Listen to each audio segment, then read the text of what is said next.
Okay. Greetings, everybody. Welcome back to Exploring the Lord of the Rings. My name is Corey Olsen, the Tolkien Professor, and this is session 76 of Exploring the Lord of the Rings, the session in which we actually finish Chapter 11. And I feel fairly confident about this because there are only two slides left in Chapter 11, though they are the description of the actual attack on Frodo by the Ringwraith. So I'm not necessarily as confident that we're going to get past those two slides, but I feel pretty confident that we are going to complete Chapter 11 here tonight. However, tonight is an exciting night because, of course, as many of you know, especially if you attended our fun reading event on Saturday, this is the beginning of our fundraising campaign. So we have our fall fundraising campaign is launched and underway. This is the time of year when we sort of invite people to sort of express gratitude for all the stuff that we do. Our policy, our approach at Signum is, we want to give as much as we can away for free, and we never put a pay gateway down in front of anything. But we do ask once a year. We do ask, if you could consider donating to help support and help us continue doing what we're doing. What we do, it costs a lot, and there's a lot of things that we're working on and doing that are pretty exciting. Our goal is to continue to expand and to offer more and more and more free stuff to people. But of course, in order to do that, we need your help and your support. So our fundraising campaign, we're raising money for the annual fund. Which is most of that is to go just to support our budget to pay for things like the software that we use to make all of our stuff available to everybody and stuff. We pay by the download and we make downloads free for everybody of all of our files. So, through our podcast streams and everything else. Anyway, there's lots of stuff, and I'll give a further breakdown. If you want more details actually on what we spend our money on and where your donations go and stuff, I invite you to join me during the traditional campaign ending webathon, which we will be holding on Saturday, October 13th. I'm going to do a session, my annual State of the University address, and I'm gonna walk you guys through our budget and everything. We like to be totally transparent at Signum University, so I'll show you our budget. I'll show you where things go and what we're doing. I say most of it goes to help support our regular annual budget. Some of it, of course, is also going towards the big process that we are in the middle of, our credentialing process. We have achieved this past summer. We have achieved program approval by the Department of Education in the state of New Hampshire, and the next step, of course, is accreditation, which is what we're working on right now. So no guarantees that or when exactly that's going to come, but that's the process that we're working on right now, and that also costs money. So some of the money from the donations that we're receiving will be going towards that as well. So. Anyway, that's what we're doing. So let me explain sort of a little bit more about how this how this is going to work. So first of all, we encourage you guys, again, during this time of year to give back to us. We also like to show our appreciation for folks who donate, and who help to support us, because we want you to know how much we value that. Even, people who can only give a little bit, it still matters a lot to us, and those things all really add up. It is if everybody who listened to us could give just a tiny little bit, we would be great, right? You always hear people talking like that, but it's really true. But anyway, so what we like to do to show our appreciation is we have a whole bunch of our donor reward program that we give to thank our donors. And there's a whole bunch of things. I commend this to you if you go to our website, signumuniversity.org/fund, and you can see the page. It gives you all the full detailed breakdowns of what you get if you donate at different levels, whether you're able to just give a small monthly donation or whether you want to give in one lump sum. We give you lots of things. You can be a member of the Council of the Wise to help to determine which book we do next in the Mythgard Academy. You can get some of our annual commemorative memorabilia, which is really fun. So we have my new Signum University mug here, or where's the other one? Here it is. Our shopping bag, right, for people who are economically conscious. Anyway, really, really cool stuff. It's like the stuff that we gave last year, but it's different. It's new every year. We also have a new thing, one thing I really wanted to draw your attention to. For people who give $200 over the course of the year, or just that breaks down to a monthly donation of only $15 a month. For people who give $15 a month or $200, you will be a member of the Signum Fellowship. That's a new thing that we're establishing this year. And what that is I really want to sort of to create a new thing where I'm able to kind of stay in better touch with the people who are giving and supporting and who have really invested in Signum. I want to make sure that you know what's going on and, you know, what we're doing with the money that you invested in us and the kind of progress we're making and cool things that are coming up. So what I'm going to do is every month, I'm going to have a special meeting, a special confabulation with the Signum Fellowship. I'll call together the Signum Fellowship and just kind of give you guys some updates, tell you what's going on, tell you we can talk, chat. I'd love to receive your own suggestions and thoughts and feedback about things and answer any questions that you might have and everything. And if you can't attend live, we'll send you a link to the recording of that so you can see that whenever you can. So anyway, yeah, so it's very that's a new thing that I'm really excited about. As I said, that's sort of for donors who give at the $200 level, or as I say, only $15 a month. Anyway, so we have lots of other things. I encourage you to look over the donor reward program there. I also, during the course of our class session, so this is the first of 3 class sessions that we're going to be doing during our fundraising campaign, which started last weekend on Hobbit Day, as we always do, and ending on the 13th of October. And during this time, I also want to kind of sort of celebrate exploring the Lord of the Rings and the contributions that you guys make. So this is what we're going to do. We're going to do a couple prize drawings and stuff on a regular basis here. So there are 2 different things. So let me explain 2 different things we're going to do. First, I want to give a special thank you to everybody who to the people who donate, and specifically from Exploring the Lord of the Rings. So we're going to do a drawing during the webathon. So everybody who makes a donation, so here's what you should do. If you make a donation, send us an email. Now you're going to ask to what email address? To that email address down here, donate@signumu.org. Send us if you've already made a donation, maybe you have a recurrent monthly donation that's still running from last year, maybe you're just setting up a new donation or making a new gift this year. Send us an email to donate@signumu.org and just mention Exploring the Lord of the Rings. You just kind of, it's not a dedication of the money, but it's sort of an acknowledgement of Exploring the Lord of the Rings.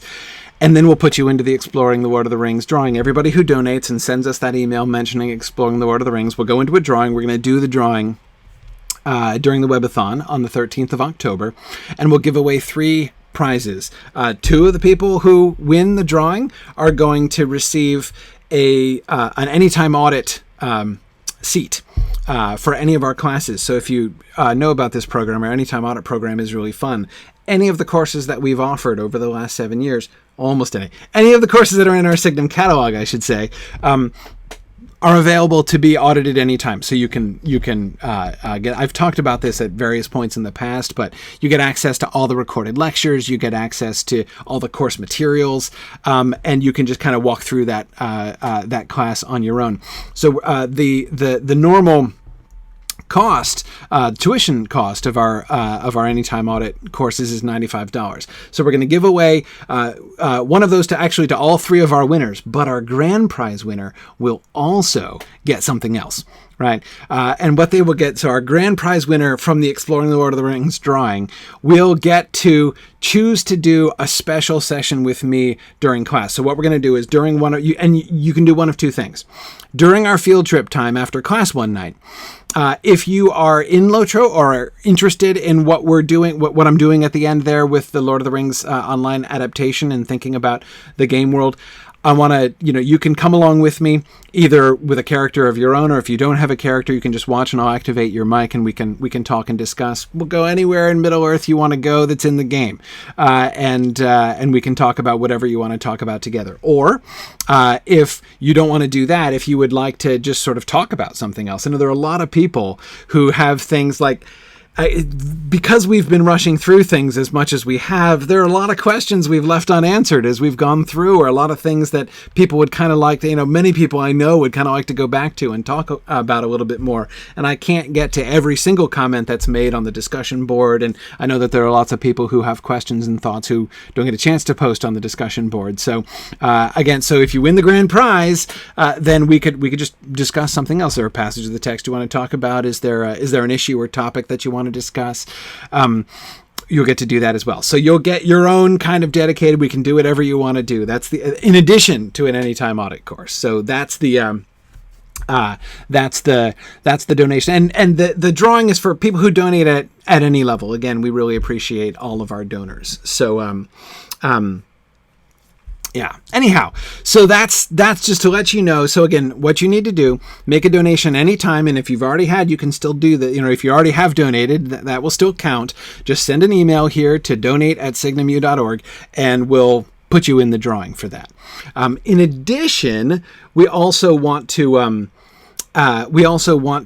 thank you guys for showing up live. So for the people who attend live in class, we're going to do a couple drawings during each of the next 3 classes during the fundraising campaign, including tonight, starting tonight. So we're gonna do a couple drawings, 2 drawings tonight, and the prize in tonight's drawing, each of the drawings we're going to do over the next 3 weeks, is a book. We're going to send you a book with a custom book plate in it, with my signature and a customized little sort of blurb and little kind of introductory discussion thing that I've done for that particular book.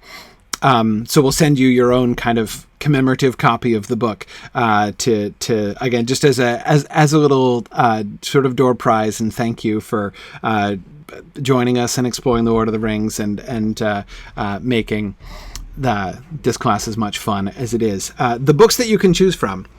So we have we're featuring these books, which are sort of part of the whole focus of what we do and what we have been doing and what we're planning to do here in Mythgard. So we have a copy of my book. If you want a copy of my book with the book plate and my signature in it. A copy of Harry Potter and the Sorcerer's Stone, Unfinished Tales, Sauron Defeated, which is, of course, the next book. Right now we're doing Sir Thomas Malory's Le Morte d'Arthur in Mythgard Academy. Sauron Defeated is our next class coming up after that.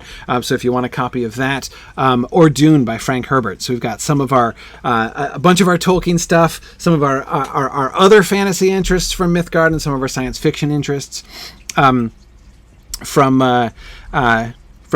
So, oh yeah. Gil Gunther got one last year. Yeah, cool. So, okay, so we're going to do 2 drawings, and you can choose. So again, what you'll have to do, if you win a drawing, send an email to donate@signumu.org and say, hey, dude, I won the drawing, and we'll get the stuff sent to you. Ingwe asks, will there ever be an Exploring the Lord of the Rings book? Well, that'll be interesting, won't it? I won't say I'm not thinking about it. I'm kind of busy just now, but I won't say I'm not thinking about it. Anyway, okay, so this is how it's going to work. So we're going to do the drawing. I'm going to do this at the end of our class time, right? At the end of our book discussion before we start on the field trip. So that's when we'll do the attendee drawing. But wait, there's one more thing. I'm going to do 2 drawings, right? If you make a donation to help support Signum University during class tonight, then you'll get entered into a second. So I'm going to do one drawing to give away one free book just to thank the people who made donations during class today. And then I'm going to do another one for everybody who attended, whether you were able to donate or not, or whether you donated at a different time or whatever. So just to thank people who actually went ahead and made a donation during class tonight of whatever size, we'll enter you into that second. So if you donate during class, you get 2 shots at the drawing, in other words. Okay. So that's the plan. All right, so we're going to do 2 drawings tonight, and again, everybody who donates and sends us an email talking about, mentioning Exploring the Lord of the Rings will get entered into our big drawing that we're going to do for Anytime Audit seats and for the grand prize of an extra special session of your own determination. That will happen during the webathon on the 13th. Okay. All right, I think I explained the things, but again, I just wanted to, as always during the campaign, I always am sort of overcome with repeated, convictions of gratitude to everybody who has helped support us. Signum University I really think is unique. I don't know of any other example of a university that has started up from scratch and has just been completely crowdfunded. Not a university that started up from scratch with some endowment from some foundation or from, some wealthy person who says, go and, take this and go found a university. That's just been founded up purely based on the support and enthusiasm of the people involved. As Matt was just mentioning before, when we were talking to the New Hampshire people, they were obviously a little bit, they kind of didn't know what to do with it. They were kind of impressed. It was obviously a very different kind of thing. There's this kind of sense of like, this shouldn't be possible. Like, how is this possible? And the reason that it is possible, of course, is through your support that has continued year after year since we began back in 2011. So many, many thanks again for that and for your continued support and help. Right. As Sharon points out, that's not to say that we would say no if some philanthropist decided they wanted to give us a very large endowment. That's totally fine. Anyone who would like to talk about a 7 or 8 figure endowment, I'll make time, right? We'll sort it out. But in the meantime, I remain exceptionally grateful for all the gifts that you guys have been giving. All right. So cool. Let's see. The Hobbit Day reading. I see people were asking about that. The Hobbit Day reading is on YouTube. Yes. So yeah. Good. Excellent. All right. Let's move forward then. Well, actually, hang on a second. Let me first go back and make sure poor Narnian isn't too AFK already. Okay, all right. So tonight's class, as you might have seen, is on the Morgul blade. So we're going to be focusing on the attack itself and the aftermath if we get to the aftermath. We'll sort of see how that goes. But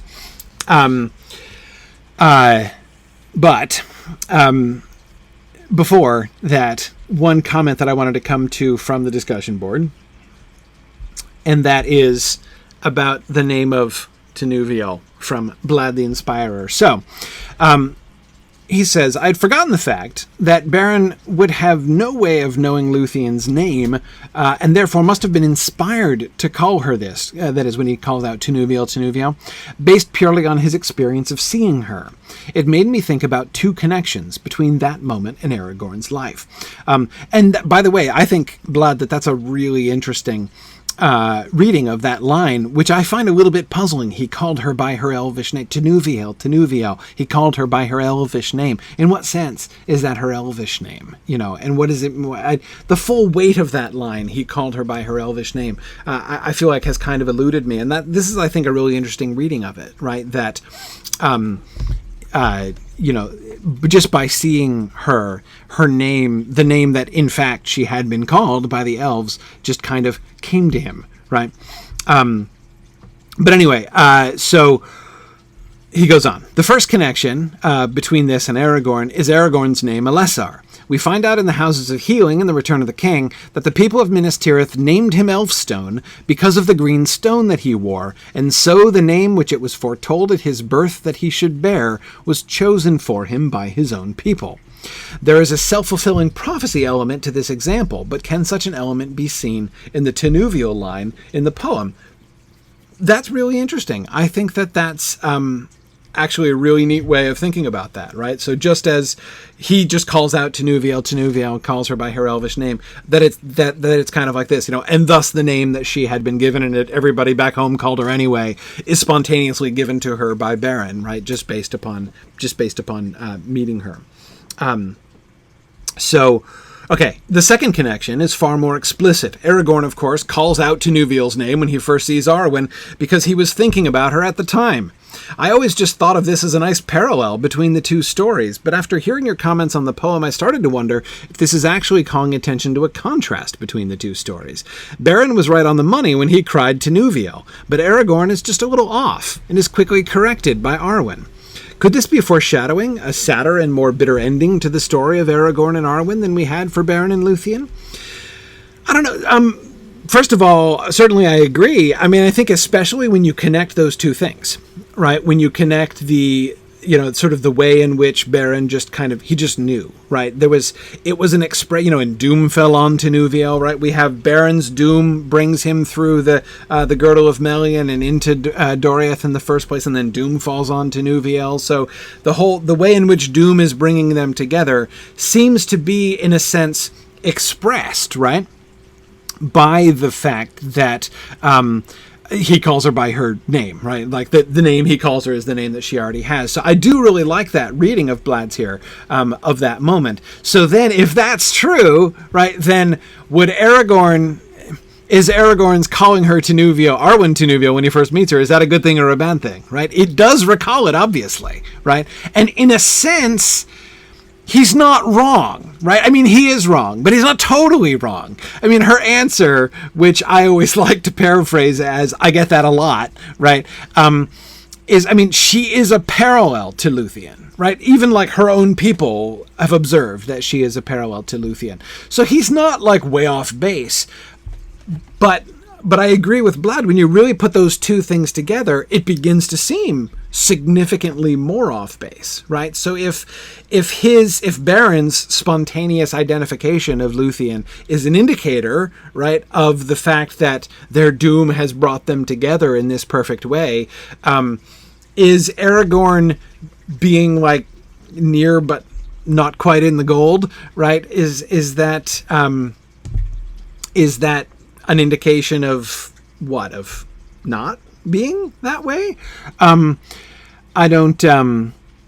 not sure, right? I'm not sure how to, I don't know that I necessarily go, Blad, the direction that you take it after that, right?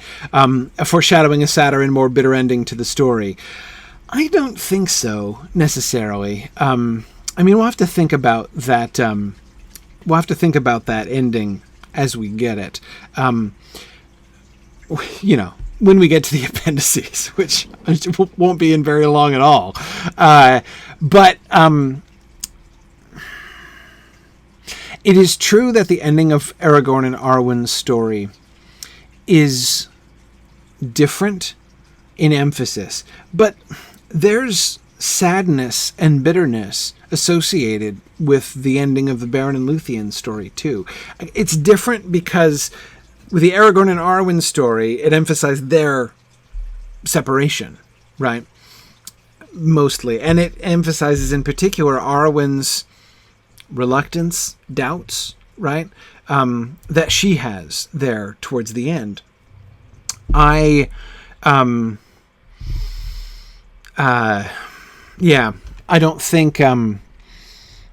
think that's, it doesn't strike me. It's hard because, again, I do acknowledge that, that we don't, the one thing we don't get from Beren and Lúthien, from the end of the Beren and Lúthien story, is any indication of any sundering of the two of them, right? They both even seem to die at a very similar time, right? I don't know if they died both at the same instant, but we certainly don't get a separation of years between their deaths, as far as we can see in the Silmarillion and in earlier texts as well. They seem to go together.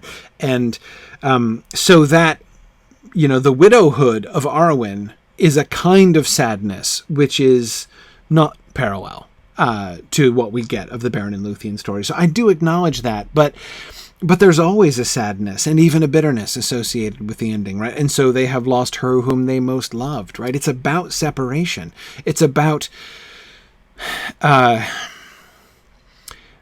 the end of the day, the Beren and Lúthien story is about, again, that's the emphasis in the Silmarillion text, right? Is on and thus they have lost her whom they most loved. That's kind of the punchline. Yeah, it's a terrible metaphor, right? But that's the final emphasis of the story. So loss, sadness, bitterness, yeah, that's all there. And of course we get that not in the appendices, but we get that with Elrond, right? In at the end of the Return of the King, in his parting from Arwen.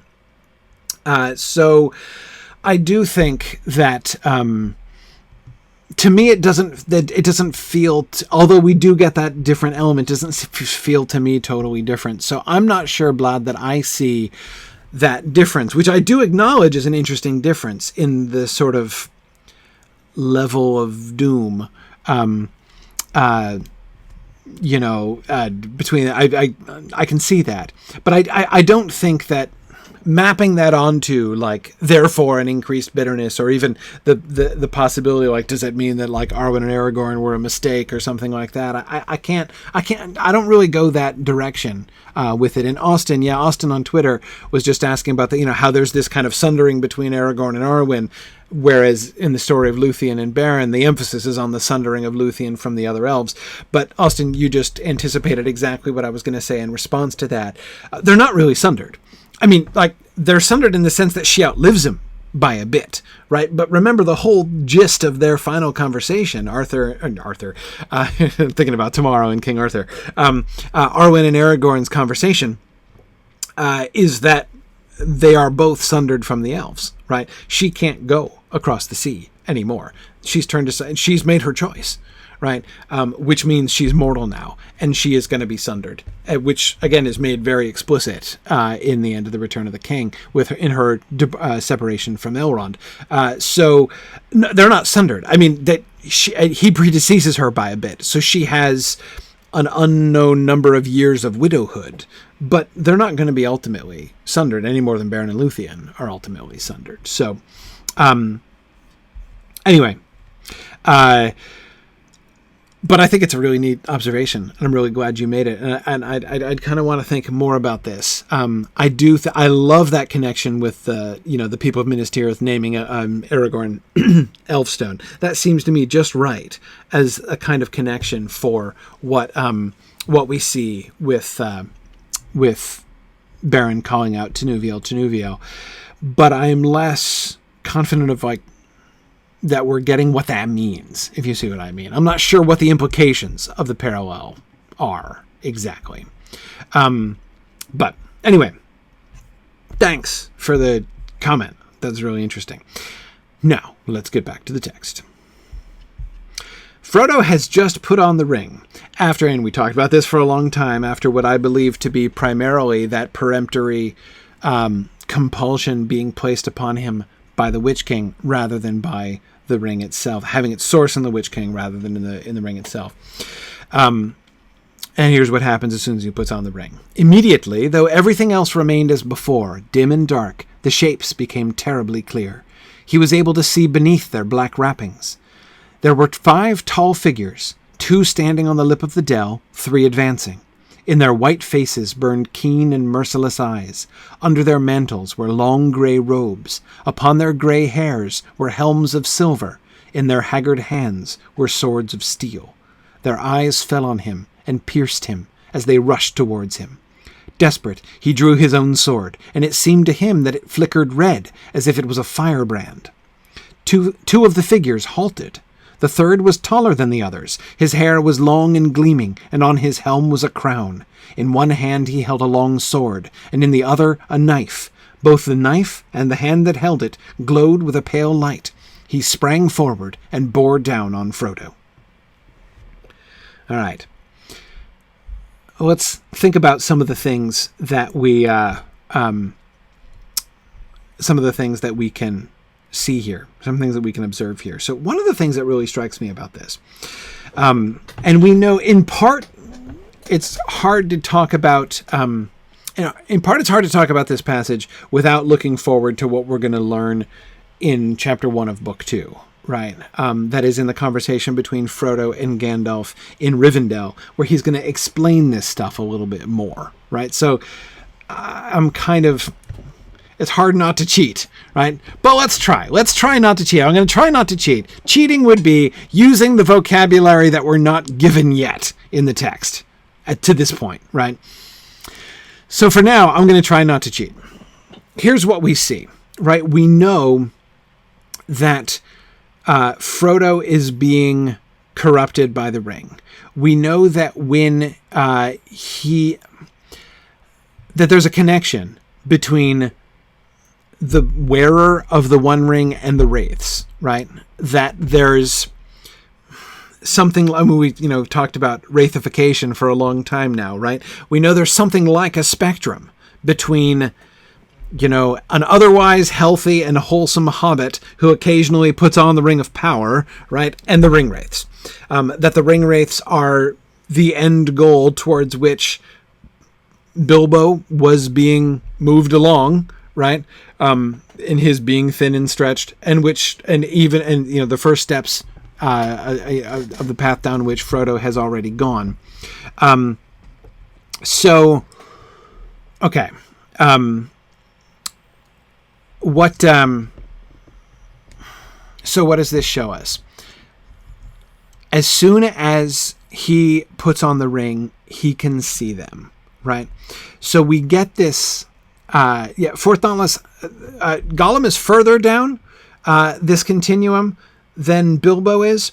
The explanation, Gandalf's explanation as to why he hasn't faded, right? Why he's not more wraithly, why he has not been more wraithified in person, right, than he has been, is that for a long time he wasn't wearing the ring. He was being influenced in it. It was preying on his mind. He was being corrupted by it, but he didn't wear it that often, and thus, therefore, didn't fade. And that's Gandalf's explanation, right? Maybe he's right, maybe he's wrong. Who knows exactly the mechanics of that? Yeah, Karita, I agree with you. It's a remarkable thing that Tolkien does in this passage, isn't it? Karita's pointing out how just seeing the Ringwraiths in their empty cloaks, right, with just black shadows within is really creepy and really terrifying in the previous scene. And then we see inside, and you'd think that maybe if we could actually see what it was inside the shadow, that it would be less creepy, right, or less scary. And she's like, no, it's still just as scary when we see what's inside, right? Yeah, exactly. Okay, so the thing that's obvious, right, is that he can now see them.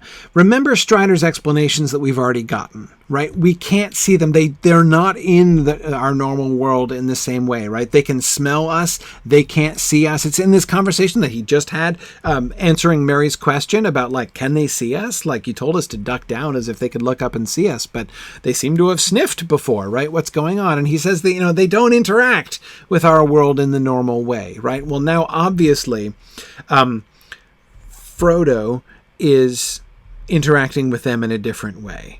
This is the first time that we see most clearly, because this has never happened before. He has never been wearing the ring while in company with one of the Ringwraiths, right? It almost happened before, but it never actually happened before. And what we can see is that they become visible to him, right? In their white faces burned keen and merciless eyes, right? So just process that for a second. They're not skeletal. They're not zombies, right? They have faces and eyes which you can tell the expression of. They're men. You can see that they're men. You can tell, like, presumably they all had, like, you could had Frodo known them in life, he could identify them now, right? Improbable though it is that Frodo would have known them in life. But that is to say, these are clear. They're not spectral in appearance, right? Their faces are described as being white, and I assume that doesn't mean Caucasian. I assume that means pallid, right? Ghostly in hue, right? But Marianne, exactly. They are as real in their world as Frodo and the others are in theirs. Yes, Frodo is seeing them and presumably interacting with them in a very similar way.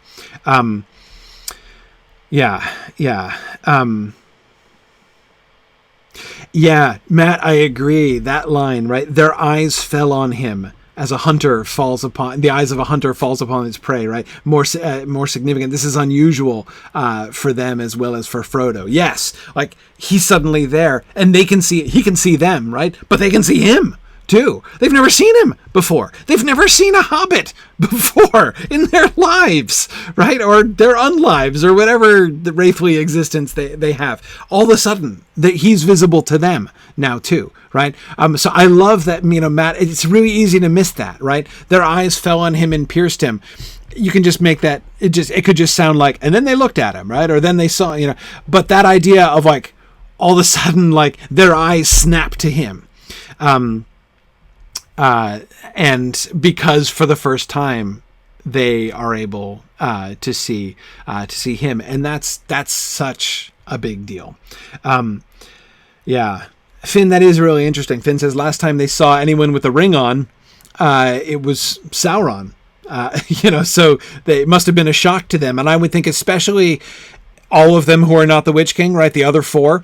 If we're right, or if I'm right, I shouldn't necessarily include you because you might not agree with me.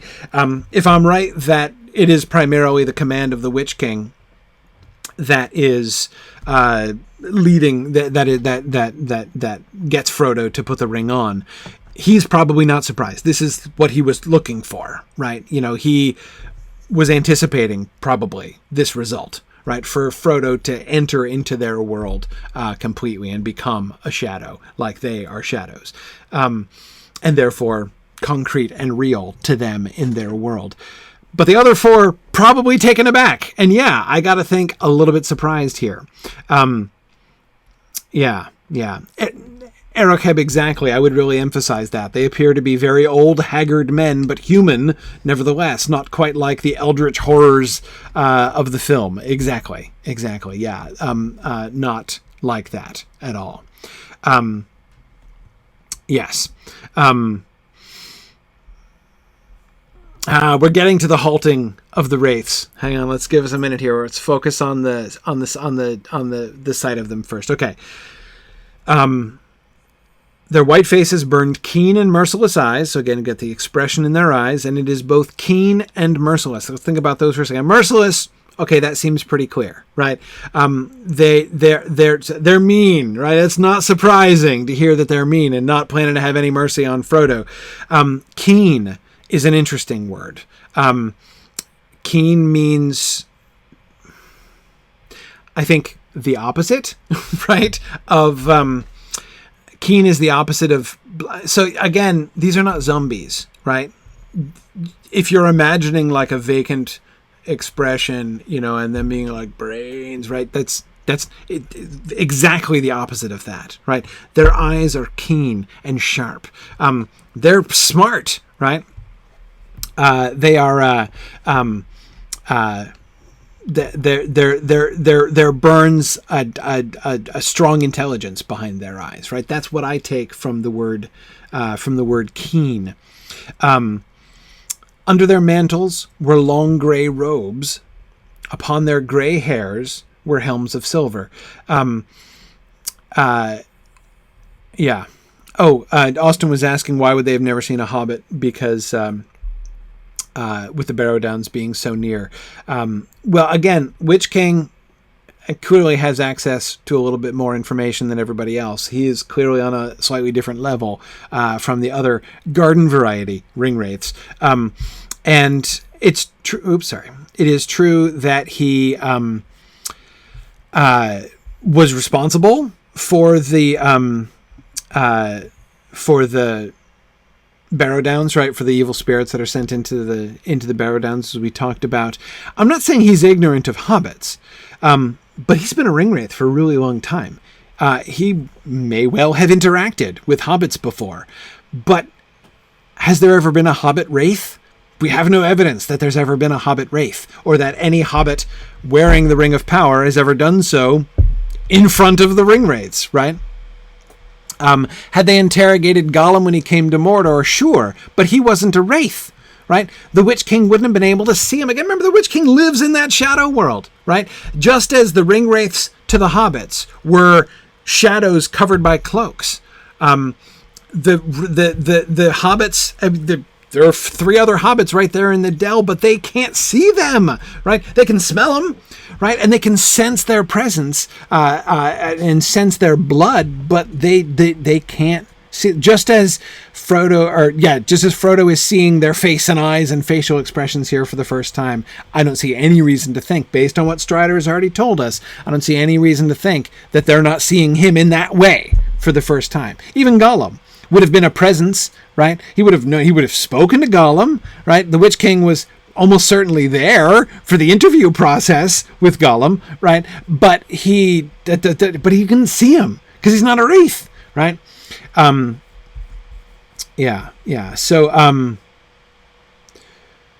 good. Karita's pointing out that the grayness, right? 2 really cool comments about the grayness. Valori likes to think of the clothes as they're described here, the gray robes, for instance, not as necessarily being dyed gray, but being gray due to age, right? They've just all the color has faded from them. That's really interesting. And Karita points out that you can't help but notice that the gray robes, they look kind of, as she says, like nightmare versions of Gandalf, right?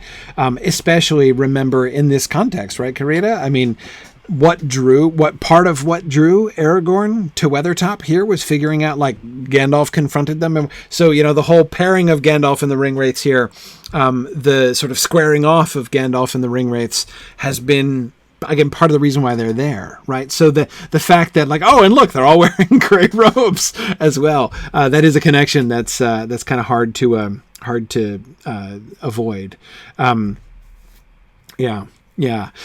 Matt, great point. Matt says the ringwraiths are kind of like Smaug, right? Who has smelled hobbit smell, but has never seen one, right? And never does. Smaug never sees a hobbit. Smaug goes to his watery grave not knowing what a hobbit looks like, right? As would the ringwraiths have gone, to their wraithly graves without ever knowing what a hobbit looked like, had it not been for this moment. And 4 of them, presumably, always will. No, they'll be able to see Frodo, too, at the ford. So all 9 of them will be able to see a hobbit. And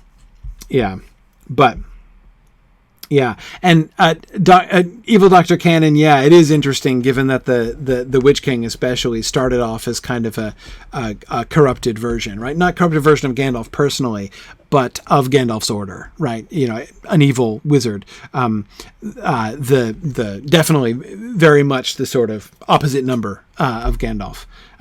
Very much, yeah.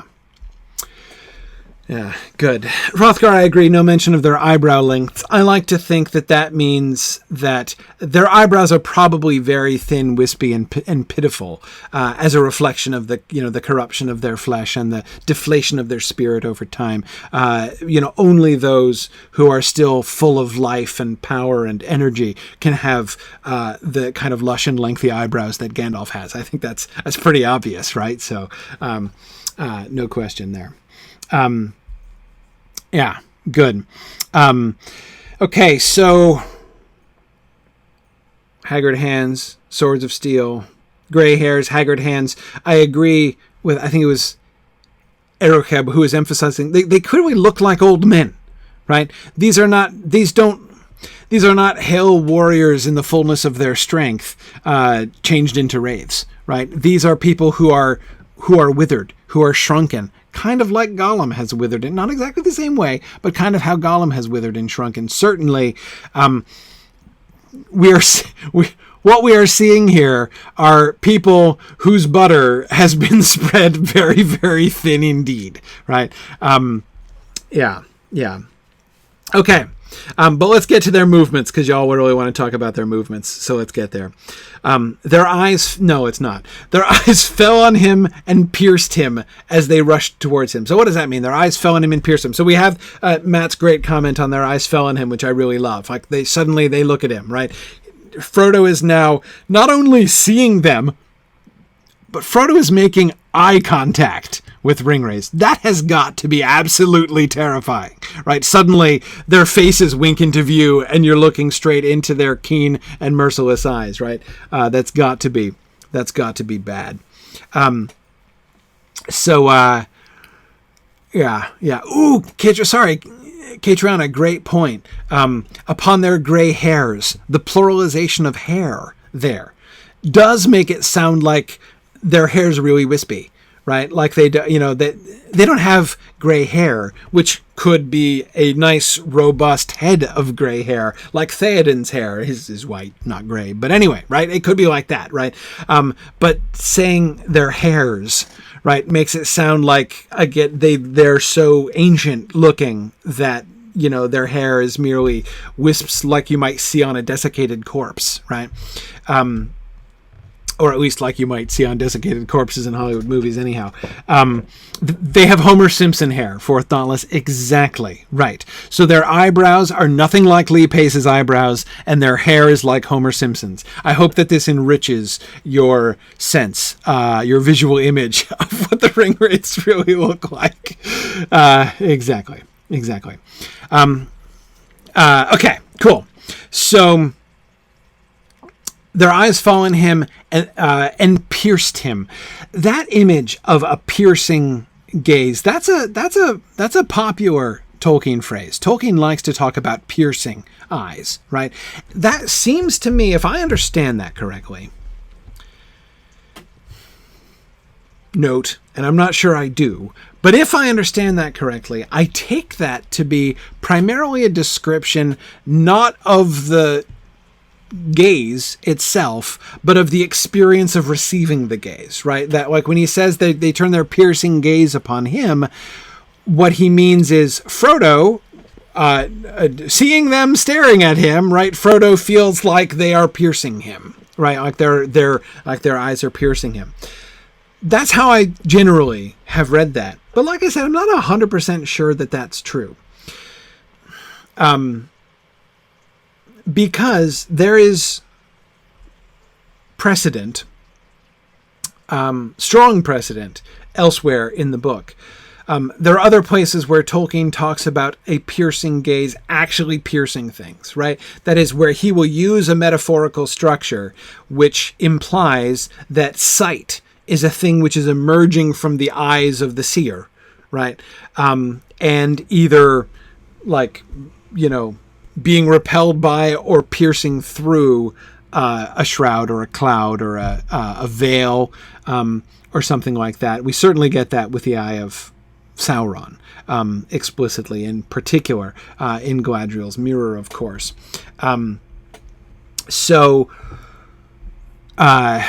Yeah, exactly. Matt DeForest is just saying they look right through you like a rapier goes through you. Yes, exactly. That's how I've always read it. Again, is that like Frodo feels like he's, like, when they look at him, he feels like he's been stabbed, right, by their eyes. But Gladys Rabbit, exactly. It's as if eyes send out beams. And here's the thing. That's exactly how they talked about vision in the Middle Ages. The idea that we have, like the way that we talk about sight, as of light bouncing off things and entering into our eyes, which are passive, that's a modern conception. And you'll notice, by the way, none of our language about sight, that is our common expressions about sight, reflect that. What do you do when you go to a window? What do you do at the window? Do you go to the window, open the window, and allow the light from outside to come into your eyes? No. You go to the window and you look out the window, right? We still say that. We still talk that way. That's almost never do we actually use metaphorical language which reflects our modern scientific understanding of what vision is totally like, right? Sometimes, occasionally we will. We'll talk about something like taking in a view, right? Sometimes we'll talk like that. But usually not, right? More commonly, we're talking about looking out, even thinking when somebody says like, look over there, right? And you're pointing, there's still the sense of like, I'm going to cast my eyes in that direction, right? I'm going to project my vision over there. And yeah, Marianne, exactly. Even the Romantic poets talk about eye beams, right? That was a very common thing. Gollum, of course, is in some ways an exaggeration of this idea, right? Anyway, yeah, so this, you can see all the way through the Middle Ages and the Renaissance. This was very standard, like the thinking of the eyes as beacons, right?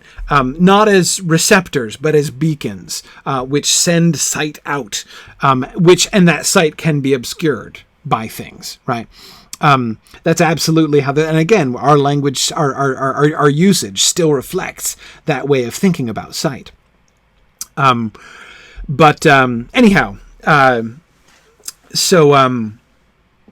yeah, I agree, Matt. Even the taking in a view is not really a sight metaphor. And it's not really about your eyes. Exactly. It's more about the, drinking it in, right? As Matt says, like Tintern Abbey, right? Like Wordsworth would have taken in a landscape, rather than actually it being a metaphor about what's happening with your eyes. Anyway, so, yeah. Rinrus, yeah, like when did we start figuring out about how eyes really work? Oh, like a while back. But yeah, a lot of those expressions have been around a long time. My point is merely that we don't have any new ones, right? We've had hundreds of years to work on this, right? And yet we still don't use that metaphor. And we still don't use metaphors that reflect our modern scientific understanding. Therefore, I think it's kind of interesting, right? It is as if the old ways of talking still make more sense to us, right?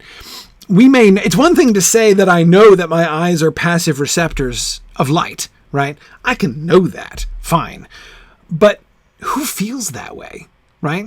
I mean, you don't, again, you know, like, hang on, I need to let some light into my eyes through this window. No, you look out the window, right? It feels like you're looking out. You feel like you're projecting your vision in places. Anyway, there's something about the experience that I think is reflected, you know, that fits the old language better than the new language.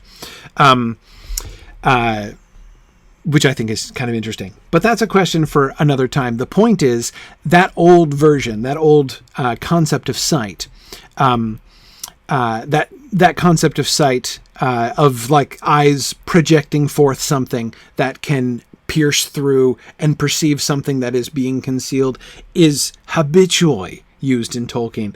As Oakwig talks about, Manway's eyes piercing all shadows. Exactly. The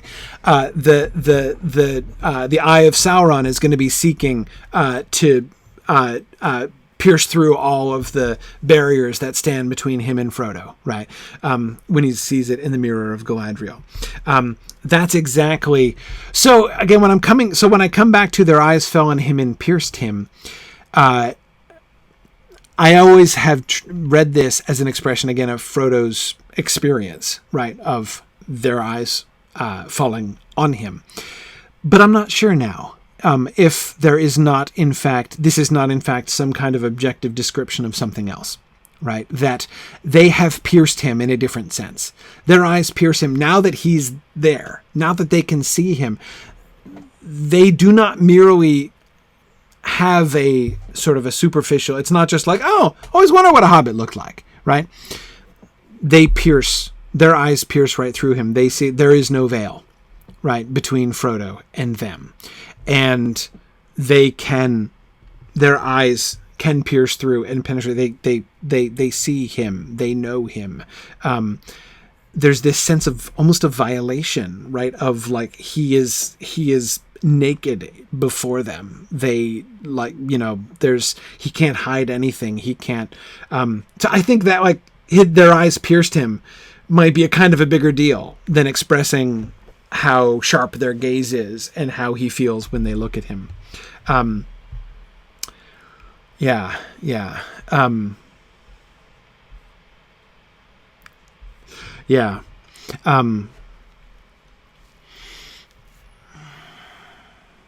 Yeah, good.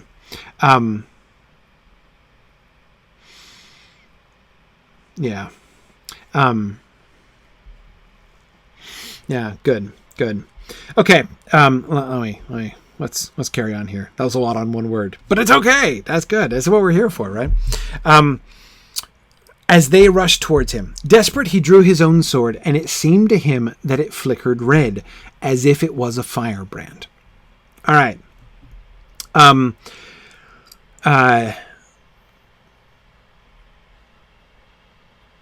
He is seeing his own sword, and when he sees his own sword while wearing the ring, it looks different, right? It is as if his own sword is burning. His own sword is not burning with actual fire, but we already have reason to believe that his sword is, to use that crude word which the hobbits sometimes use, a magic sword. Right? It's not a magic sword in the same way that Sting is a magic sword, but it's magic in a different way because it's made by a different person with a different intention, right?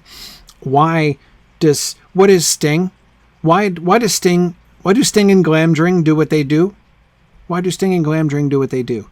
Why do they glitter with a blue light when they're near orcs? See, again, our own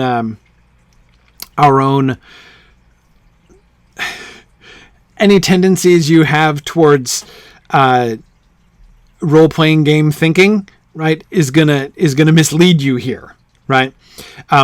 They're elf made, yes. So what does that mean exactly? Does this mean that the elves said, "Hey, making these proximity detectors for orcs would be super handy.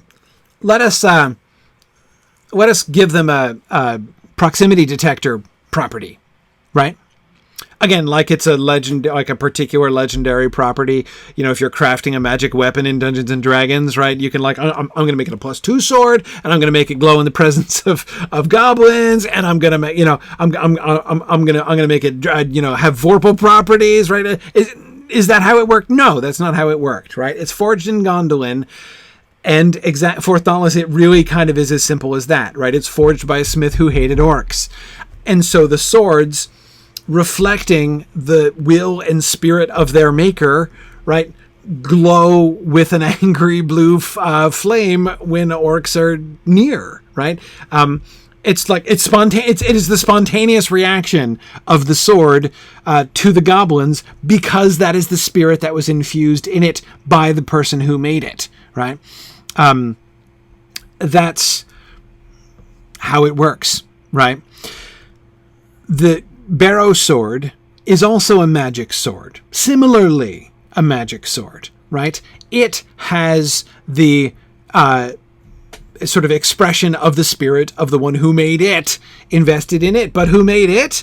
The Dunedain, right? Specifically, the Dunedain who are fighting against Angmar, probably the Dunedain of Cardolan, right? The one of those three houses of the Dunedain, made these swords and designed them for the war with Angmar in general, and the Witch King in particular, right?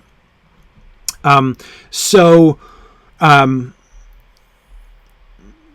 that's what they, so what do, right?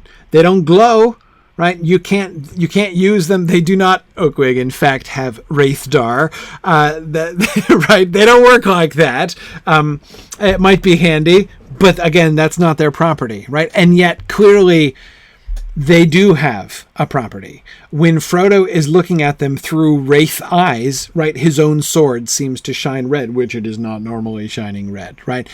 I think that we're missing the point if we're imagining Frodo's sword suddenly blazing with fire, right? No, it doesn't. The other hobbits around are not going to see his sword glowing red. The red glow is what he can see because he is in the wraith world, right? Because he is there with the wraiths. So, yeah, and going back to Matt was saying, Sting, Glamdring, and Orcrist partake of starlight and moonlight in the way that the smith who wanted to kill the Witch King channeled the fire that the Witch King doesn't like. Remember that Sauron can put fire to his evil uses, but these riders do not love it. Yeah, exactly. So apparently, the fire, which the wraiths do not love, right, was one of the things that the smith was thinking about, right, when he was making it. And that's why it flickers red. It's not just red, right? It looks like he can see like the spirit of flame inside this sword, right, from a wraithly perspective, right? Ardent Crayon was just asking on Twitter, did Tom Bombadil know more than he was letting on about these swords? Yep, I gotta think so. Does Tom Bombadil not know this? Please, come on. Tom Bombadil knows this, right? I am sure that Tom Bombadil knew exactly what he was doing when he gave these swords to the hobbits. I have no questions about that. Yeah.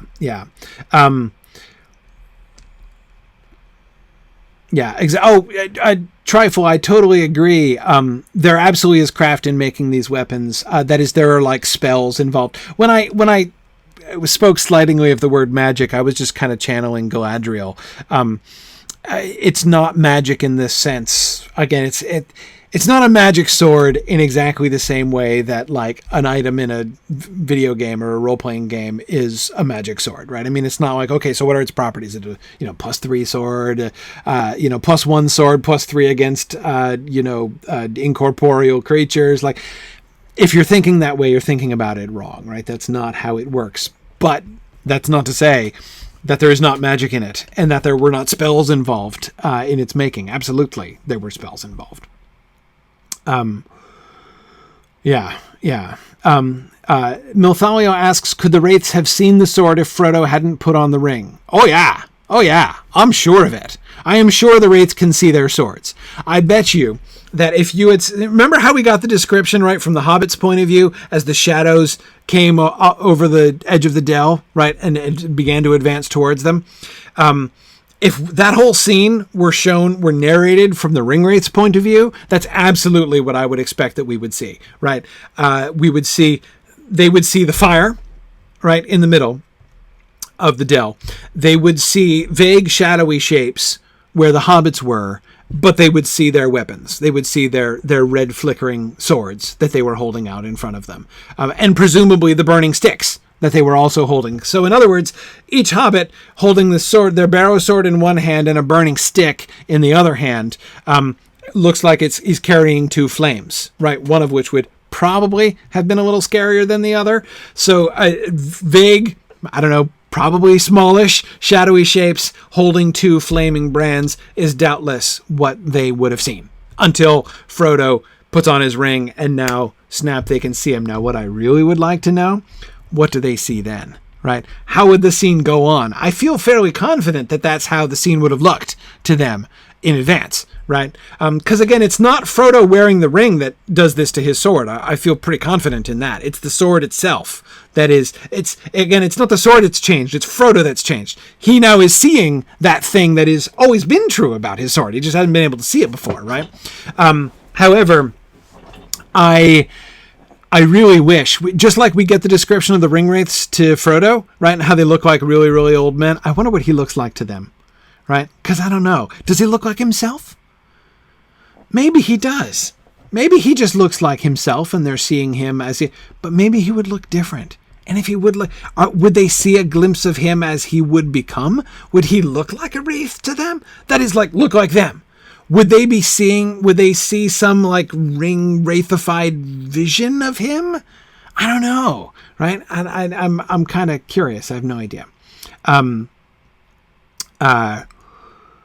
Yeah. So Evil Dr. Cannon is wondering if Aragorn has the broken sword drawn and if it glows red. Great question, Evil Dr. Cannon. Would the shards of Narsil glow? In Sorcel, no, he absolutely has the broken sword. Remember he draws it out in Bree and shows it to Sam. Not much good, is it, Sam? Right? He asks. He's totally got the broken sword. We talked about this a couple months ago, way back when we were doing chapter 10, like ages ago, because Tony, and Tony's not been here for several weeks, but Tony was very concerned about the fact that Strider is running around without a decent primary weapon because his only weapon is a broken sword, and this really bothered Tony. But Evil Dr. Cannon, coming back to your question, it would be kind of interesting, wouldn't it? Would the shards of Narsil have properties that would A, have an effect upon the Ringwraiths, and B, be visible to them? Kind of hard to imagine that it wouldn't, in which case maybe that broken sword is more use in the wilderness than it sounds like, actually. But not really sure. Now, for Thanatos, you're absolutely right. Narsil totally... It was not made by one of the Númenóreans, right? Like, it wouldn't look exactly the same, because it was not, wound about with spells for the overthrow of Angmar and Mordor, but it was instead made by a first-age dwarf. However, probably, I would guess, made with the servants of Mordor, of Melkor in mind, right? I don't know. But anyhow, it is a great thought question, but I don't really know. Blue Wizard is wondering what the ring looks like in their world, and would that also glow? Yeah, I don't know. I mean, can they see it? Yeah, I gotta think they can see it. Does it look like a wheel of fire like we get later on? They've got to be aware of it. I have to think so. Especially like when it's activated, right? When he's wearing it. I can't help but think that they would be aware of it. Yeah.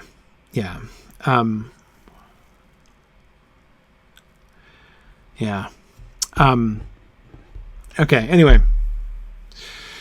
two of the now we're getting to their movements. You guys have been asking about this for a long time. We're finally getting to this here. Okay, two of the figures halted. So 5, right? 5 of them come to the edge of the dell. 2 of them stay there. 3 advance, right?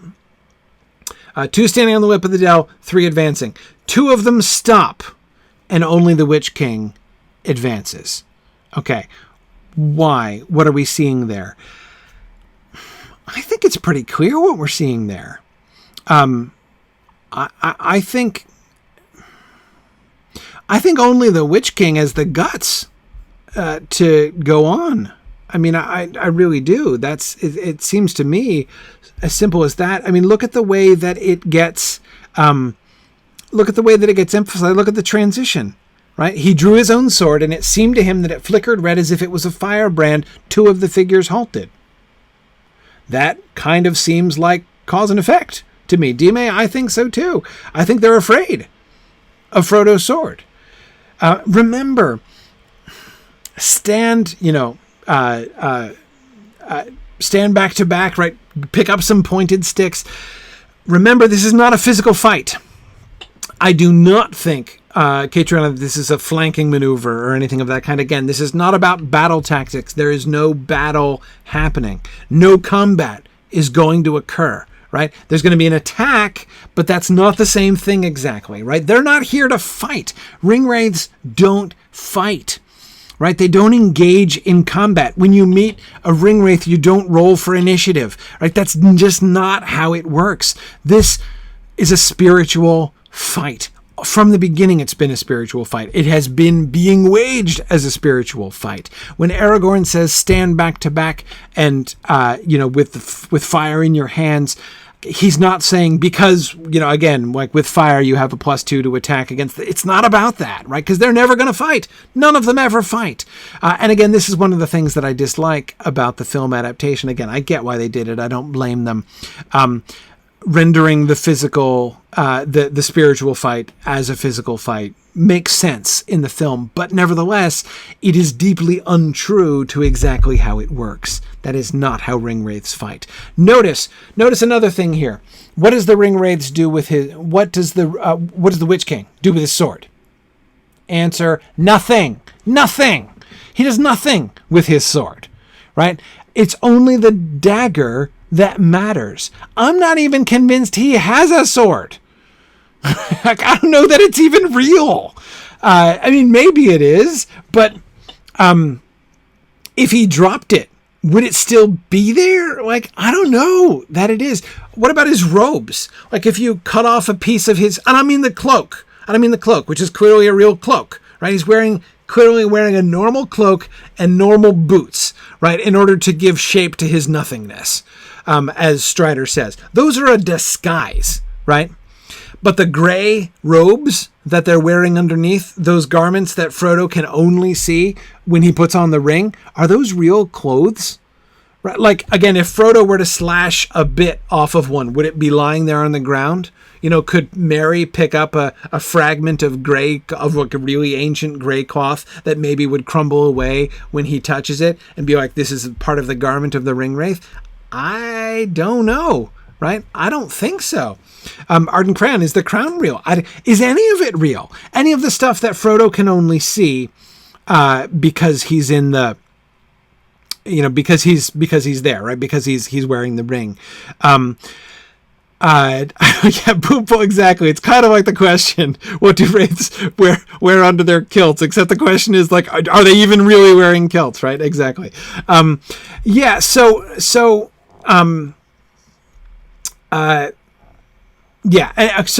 what we'll come back to this scene. I know that several of you are thinking, I know Erokeb is thinking about when the Witch King shows up in Minas Tirith, right? Yes, but let's not forget he's been upgraded, but that's Witch King 2.0, right? We'll see. Right, we'll see. I will reserve things until we get there. This is why it's a question. If it weren't for that, Erokeb, if it weren't for that scene, I would say no. I would not believe it at all. I would not be ready to believe that if he dropped his sword, there would be a sword there for anybody to find. Right? I don't think so.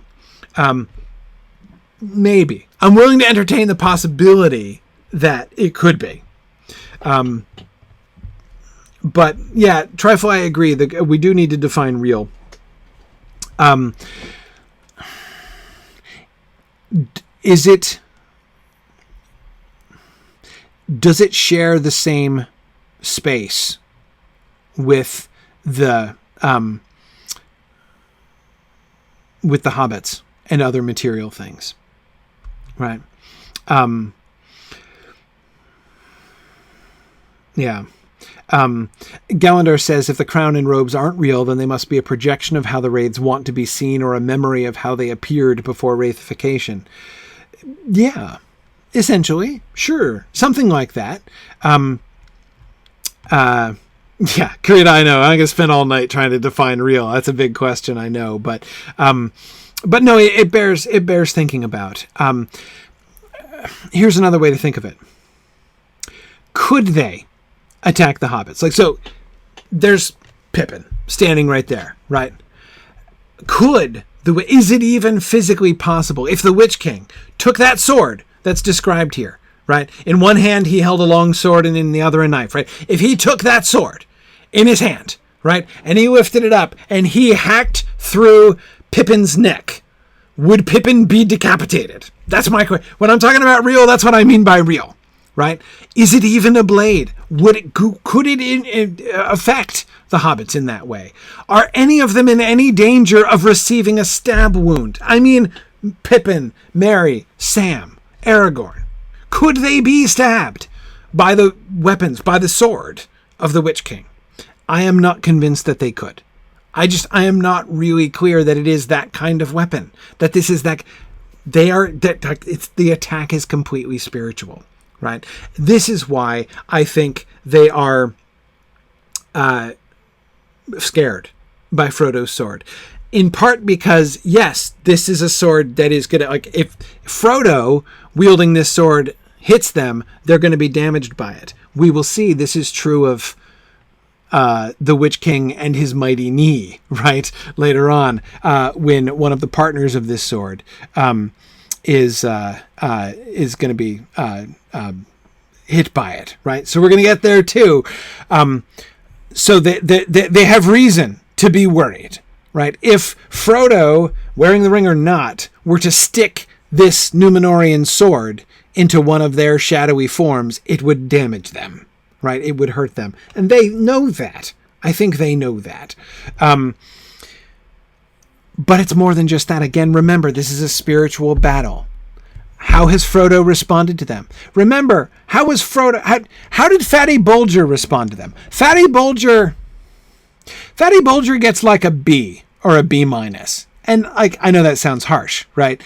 But remember what happened to Fatty Bolger, right? Fatty Bolger runs away, which is a good move, right? He gets a B because it's a solid passing grade by Fatty Bolger, right? A failing grade by Fatty Bolger in the test that he experienced at the hands of the Ringwraiths would have been collapsing onto the ground in a pile of quivering jelly until the Ringwraiths came in, right? That was their goal. That was like their plan. He resisted their plan and left. But you'll remember he ends up a pile of quivering jelly on somebody else's doorstep just down the road. And not only that, but spewing out things which fortunately they didn't understand, or he would have given away the secrets that he was supposed to be protecting, right? So Fatty Bolger does really well. He passes the test, but he doesn't get an A, right? Frodo gets an A, almost. Not on the resisting the temptation to put on the ring thing. He failed that, or rather resisting the compulsion to put on the ring, following the distinction we made last time. However, his response to the fear, the spiritual assault of the Ringwraiths is pretty good. His response is not to run away, not to cower and kneel and put his head in his hands, right? Not to submit to them, not just to stand there and go Tharn and allow them to take him, right? His reaction is to draw his sword. And that's a big deal. If we get there, right, at the beginning of the next chapter, Aragorn is going to make a big deal out of it, right? That Frodo resisted. So the mere fact that his response to their attack is to draw his own sword means that he is fighting them, right? That's getting an A. Just standing there and drawing your sword to resist them is getting an A when you're being attacked by the Ringwraiths, right? The A plus is to say, but no living man am I, and stab it in the face, or come up behind it and stab it in the back of the knee. Both of those are A plus grades, but Frodo is getting like an A minus here in drawing his sword. And I think that what we're seeing when they stop, you can say they're afraid of his sword, and I think that that's true, but I think you can also say Frodo is fighting back, right? They are attacking him spiritually. He is responding spiritually just by standing there and drawing his sword, just as telling the story of Beren and Lúthien and listening to and being absorbed in the story of Beren and Lúthien was also fighting back against the Ringwraiths, right? That was a defensive maneuver in this spiritual conflict. Again, just as standing back to back and drawing your weapons and standing there ready, that's fighting. It's not preparing to fight. It's fighting, right? You see the difference that I'm making there.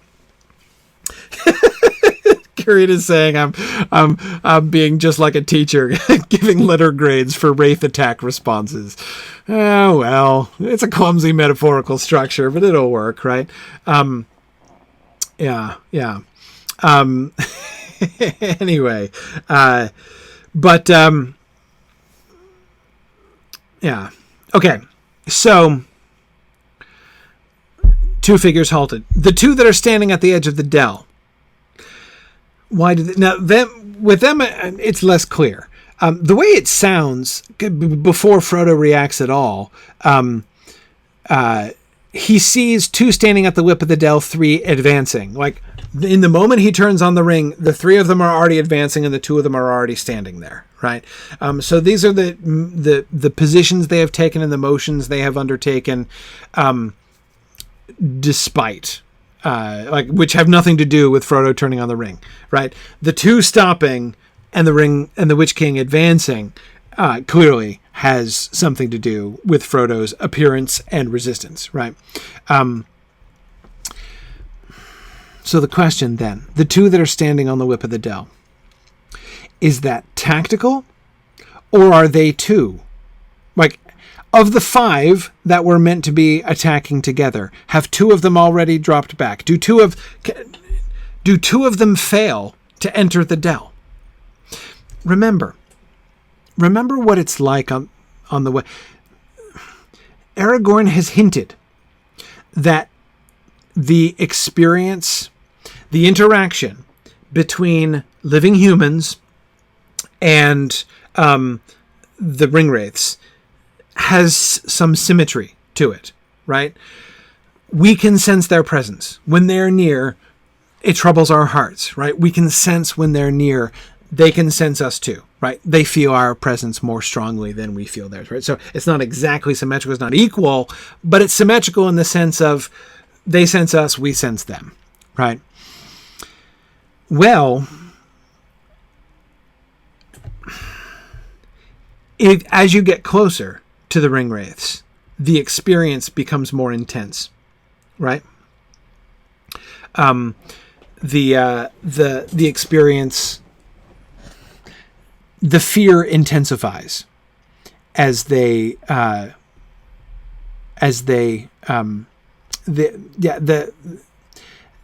experience intensifies as they approach you, right? Or as you approach them. Proximity matters, right? Proximity clearly matters. The lip of the dell. There's something thresholdish about that, I want to say. There's something thresholdish about that. The dell, this dell under Weathertop, by building a fire there, by telling the story of Beren and Lúthien there, by standing there back to back with their weapons drawn, they are spiritually defending the dell under Weathertop. I am wondering if 2 out of the 5 of them have not simply failed to cross that threshold. If they are, so just like 2 of them don't have the gumption to enter the dell. Just as some, Sam saying, I durstn't go outside this dell for any money, right? I wonder if 2 of the Ringwraiths have said to the Witch King, I durstn't enter that dell for any money, right? Because of that symmetry, and because just as they are conducting their spiritual attack, so Aragorn and the hobbits are wielding a spiritual defense from within the dell, right? Lincoln, exactly, yes. The Ringwraiths have failed their will saves. Exactly. I don't think it's tactical. I'll be stronger than that. I flatly reject the idea that it is merely tactical, that they're like flanking the opponent, or that they're there like in case the hobbits make a break for it in the other direction. Because remember, if the hobbits run away, if Frodo turns and runs away, he's not getting away, right? That's what losing looks like. If you turn and run away from the Ringwraiths, you've lost, right? You have given into the fear. They control you now. They own you now. You're not getting away. If they turn and run in terror, there's a 0% chance of escape, because that means that's what losing looks like, right? So I absolutely do not believe that there is any sort of practical, tactical reason for them to remain outside the dell, especially since we have lots of reasons to think there's much evidence in the text to suggest that the more ringwraiths are there together acting as a unit, the stronger they are. So two of them being left behind, that's not like prudent on their part. That would be dumb on their part, because that weakens them. The three that do go into the dell are going to be weaker because they've left two behind, right? Again, it's clear that being together matters, right? So I reject the idea that it's a tactical decision on their part. Could it be something else? Could it be, sort of something more obscure, not something in the like battle tactics, but yeah. But see, Harnath, again, like, comparing what they're doing to an infantry maneuver to cover their flanks is to imagine them engaging in some kind of physical combat. You only have to protect your flank if you're actually going to get attacked. No one's going to attack them. I mean, even Aragorn is only waving sticks of fire at them. There's not really an attack going on here. So I don't buy it. I don't buy it. Yeah.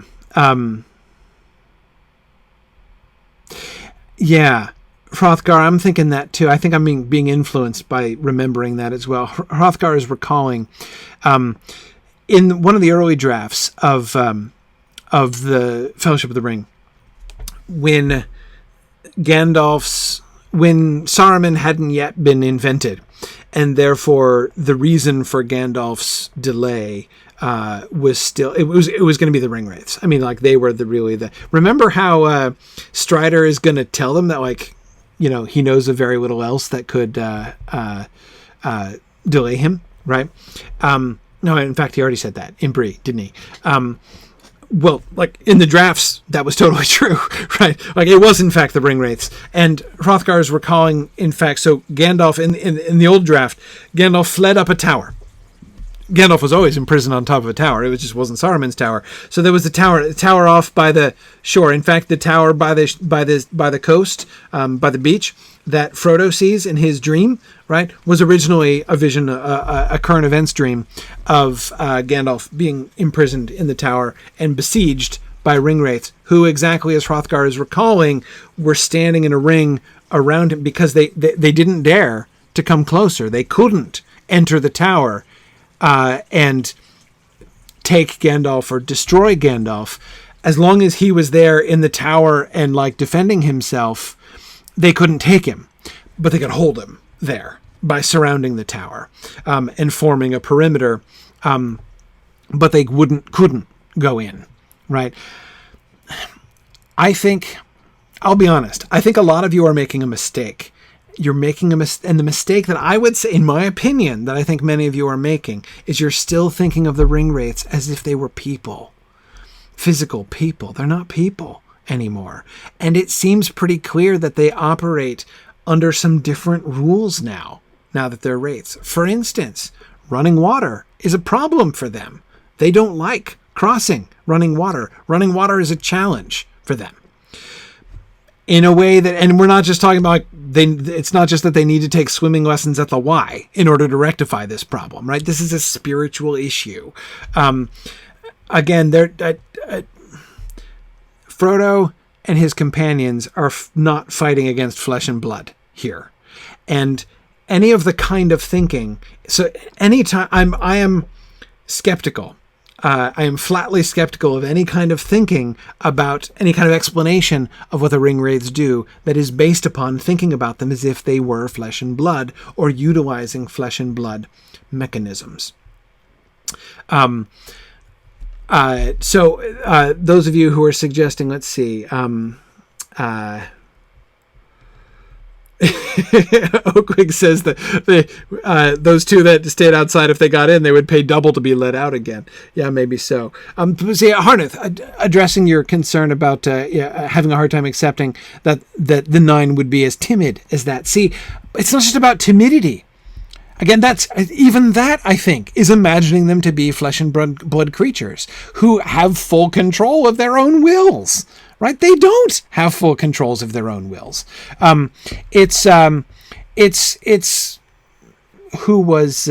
Tiber says problems with running water is a vampire thing too. Glad you brought that up, Tiber. I would make some comparisons there. I don't want to go too far with that, because I'm not saying that I think that Tolkien is very explicitly drawing upon Bram Stoker's Dracula, which he certainly knew, or about vampire lore or anything like that. When I say he certainly knew, do I know for a fact that he read Dracula? No, but I mean, it was an enormously famous book that was enjoying its high times of initial popularity during Tolkien's teens and 20s. He knew about it, right? There's no question whether he'd read it or not. But anyway, the point is, I'm not trying to make a detailed comparison there. What I mean is simply with vampires, right? Dracula, it's not that he doesn't like to go into a house where he's not invited, right? It's not that he, dislikes crossing running water. He can't. He physically can't. He is incapable. By the nature of the being that he now is, it is impossible for him to do this, right? He is now constrained by certain rules, and we don't know why he is. They're not all explained, right? And that seems to me true of the Ringwraiths as well. And certainly their aversion to running water sounds like that. Again, I'm not saying it's the same. I'm not saying they are vampires. I'm not saying that Tolkien was modeling this after Dracula or directly influenced by Bram Stoker or any of those things. I'm just saying it seems to me the same kind of category of thing, right? So I am not convinced.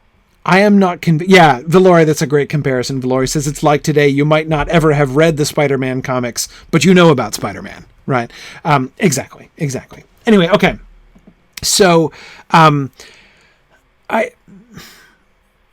Ringwraiths. So when I say the Ringwraiths are spiritual beings that they don't, when I say they're not flesh and blood, that's the kind of thing that I'm talking about. They operate under different, there's evidence that they operate under just different rules than flesh and blood creatures do.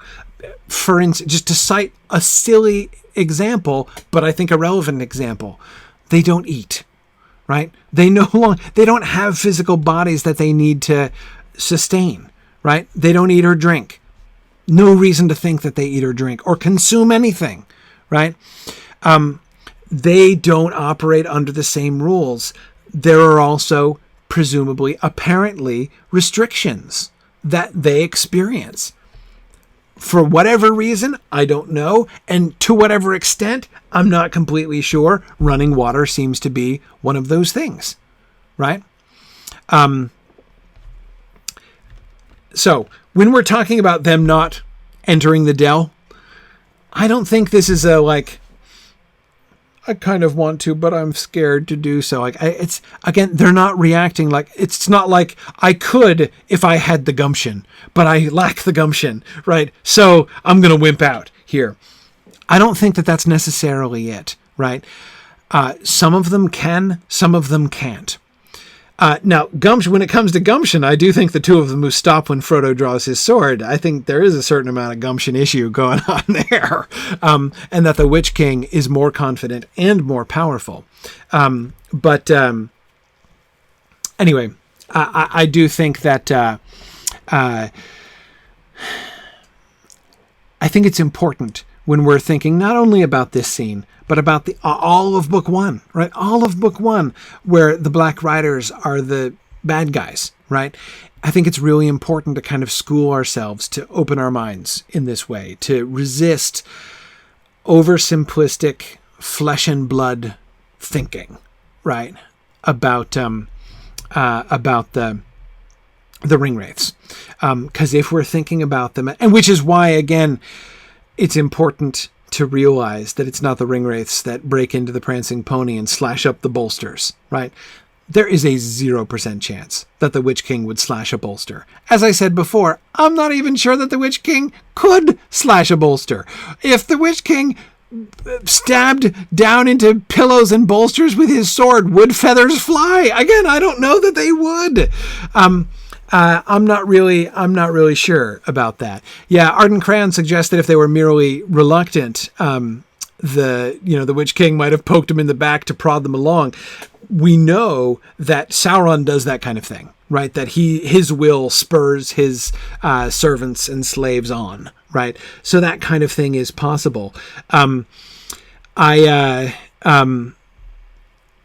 wonder if that is not in fact what's happening here.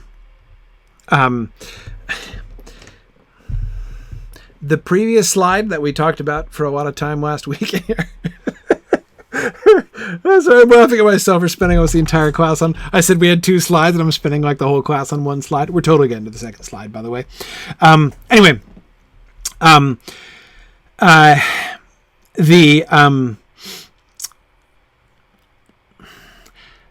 because of the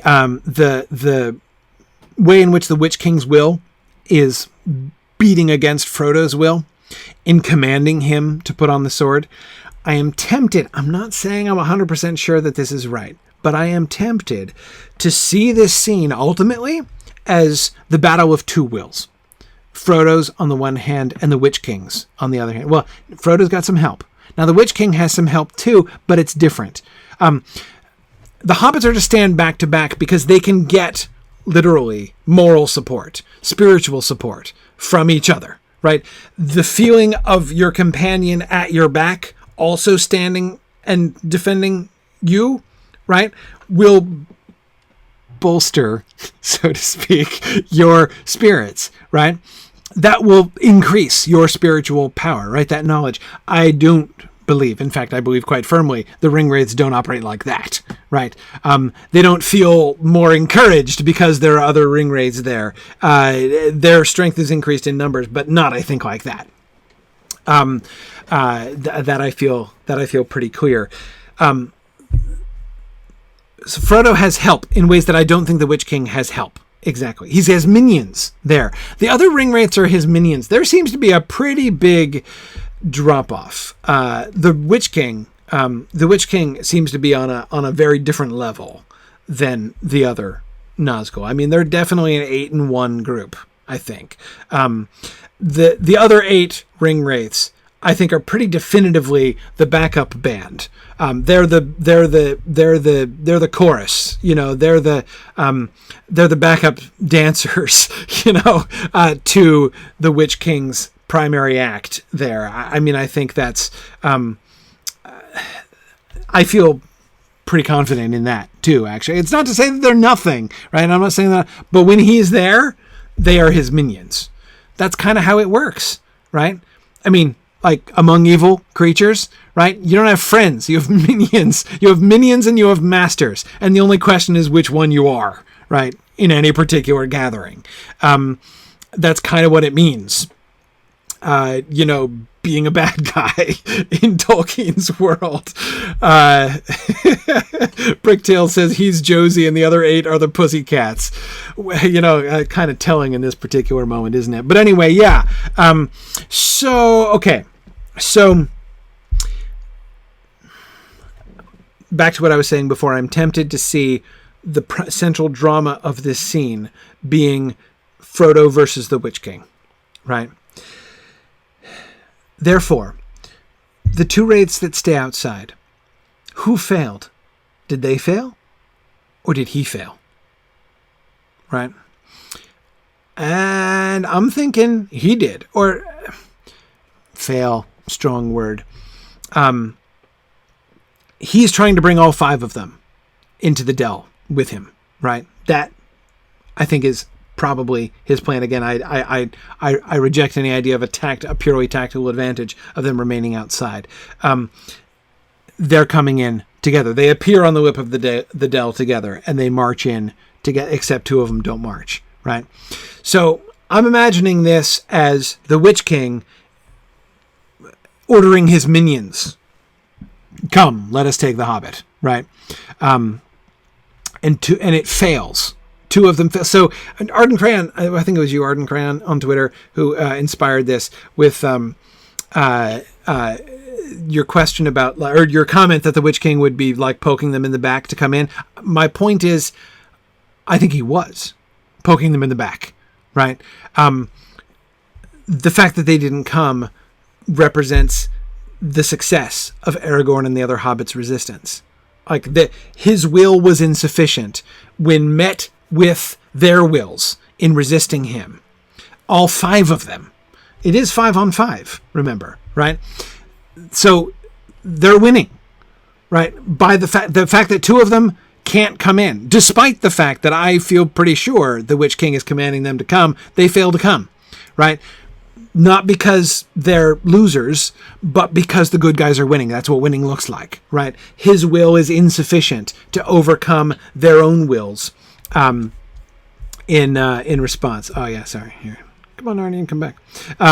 So anyway, as I say, that seems to me to work. And then again, when Frodo's will flares anew, right, drawing his sword and resisting him, now 2 more drop back. Right? Because which is again, not necessarily a failure of them personally, but a failure of him. Like his will fails to be able to, like the pressure of his will pushing them one way and the pressure of Frodo's will pushing back the other way.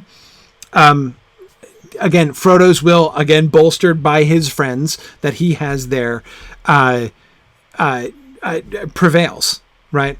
And now he alone, the Witch King alone, is pushing forward because he is still undaunted. He can still himself approach Frodo. Well,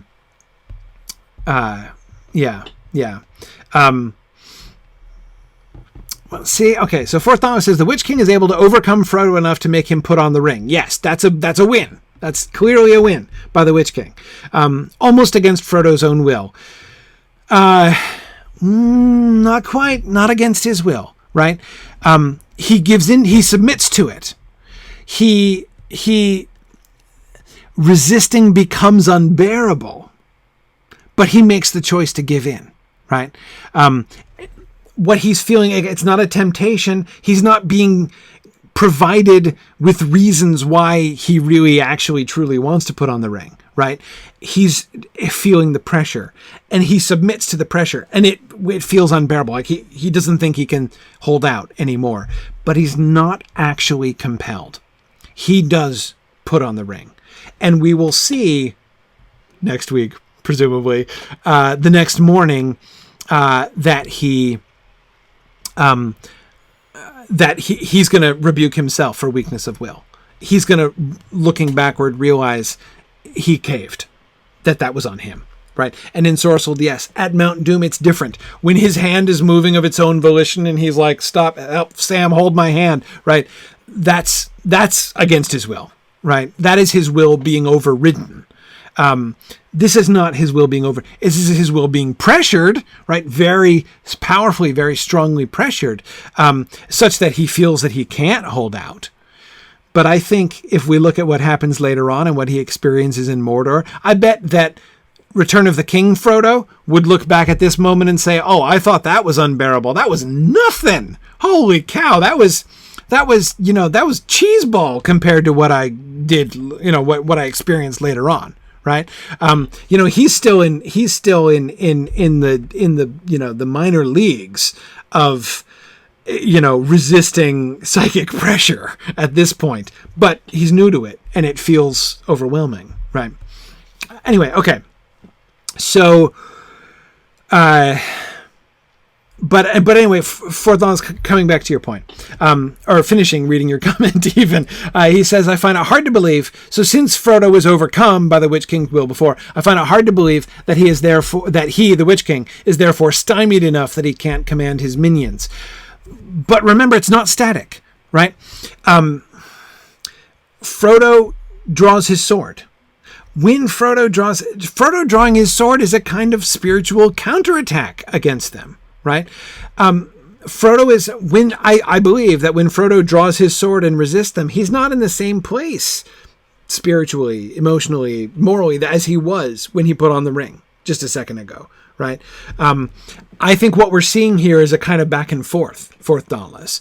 This is a spiritual battle which is not not over in a heartbeat, and it's not all one direction. I think what we're seeing here is the ebb and flow of the spiritual combat between them. Yeah.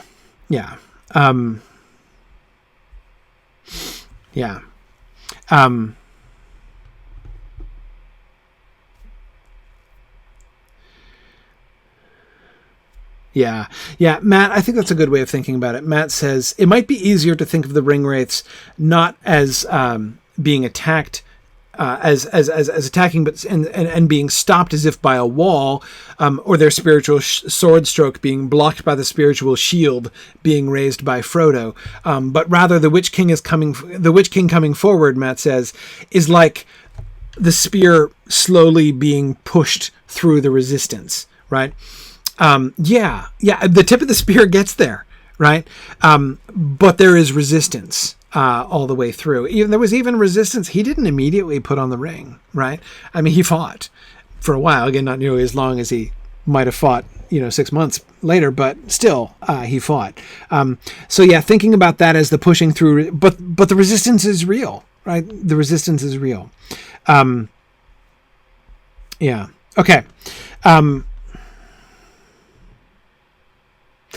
The knife. Both the knife and the hand that held it glowed with a pale light. We've talked about pale lights, right? Pale lights are almost never good. Both the knife and the hand that held it glowed with a pale light. This is an interesting contrast with Frodo's sword, right? His sword, it seemed to him that it flickered red as if it was a firebrand. His hand isn't glowing red, right? This knife is connected to the Witch King, as an extension of him. He himself, his hand is glowing, right? If the pale light is a visual manifestation within this wraith world medium that they're existing right now, while Frodo is wearing the ring, apparently there's a visual manifestation of some of these things, just as there's a visual manifestation of the power of Frodo's sword, right? So too, there's a visual manifestation of the Morgul blade, the blade of sorcery, right? Which is clearly a magic weapon, right? That the Witch King has. But I think there's a significance to the fact that it's his hand also that's glowing. This is his power. He's the Witch King, right? He is a sorcerer. It is his magic. It is his hand that is glowing, right? The power is the power that is in his hand. It doesn't just happen to be, he found a magic weapon in his latest adventure and upgraded and now is, attacking with +4. The magic, the Morgul power of that blade is an extension of his power. It is his own power, right? I see people making Iron Fist references. He is the immortal Wizard King, defender of Minas Morgul, sworn enemy of the West. Like that, except not quite like that much at all.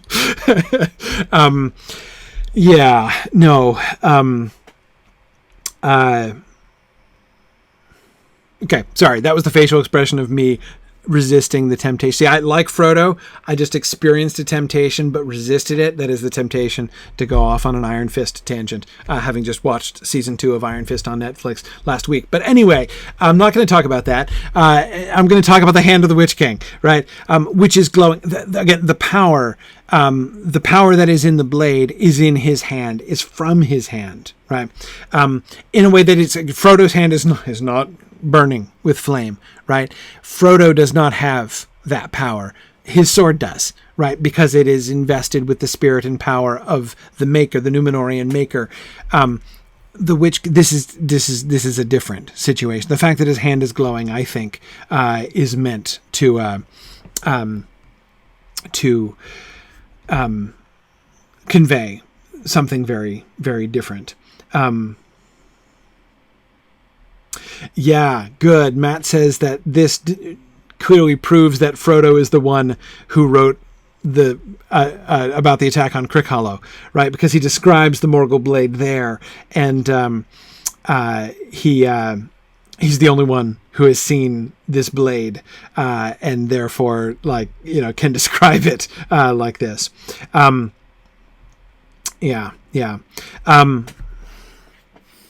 He sprang forward and bore down on Frodo. I've got a great idea. Let's advance to the next slide. At that moment, Frodo threw himself forward on the ground, and he heard himself crying aloud, "O Elbereth, Gilthoniel!" At the same time, he struck at the feet of his enemy. A shrill cry rang out in the night, and he felt a pain like a dart of poisoned ice pierce his left shoulder. Even as he swooned, he caught, as through a swirling mist, a glimpse of Strider leaping out of the darkness with a flaming brand of wood in either hand.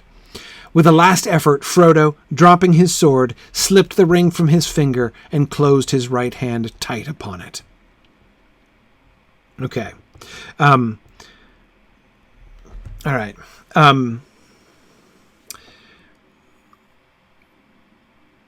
Yeah.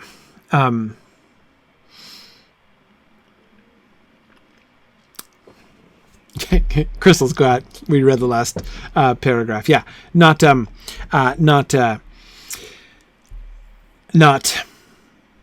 leave you in a cliffhanger here. Okay, so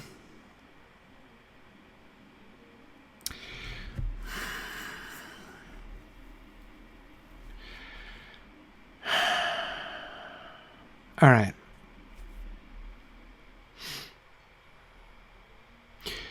Several things here I think are kind of hard to understand.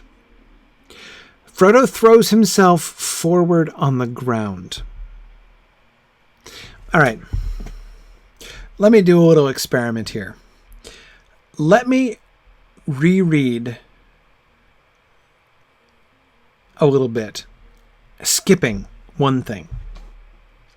At that moment, Frodo threw himself forward, and he heard himself crying aloud, "O Elbereth, Gilthoniel!" At the same time, he struck at the feet of his enemy. A shrill cry rang out in the night.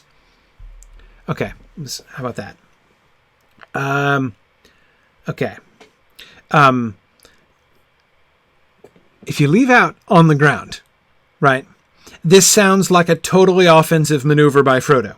He throws himself, he's already drawn his sword. Right, the Witch King dashes towards him with knife and sword, and Frodo dashes back. Like you can imagine a Marvel film slow motion, like as the two of them. But Frodo's really short, right? So he ends up trying to take him out of the knees, right? And he strikes at the feet of his enemy, crying aloud his elvish sort of battle cry, and then a shrill cry rings out in the night. I wonder whose cry that is. We'll get back to that question in a second. So okay. That sounds like an offensive maneuver by Frodo. He's fighting back.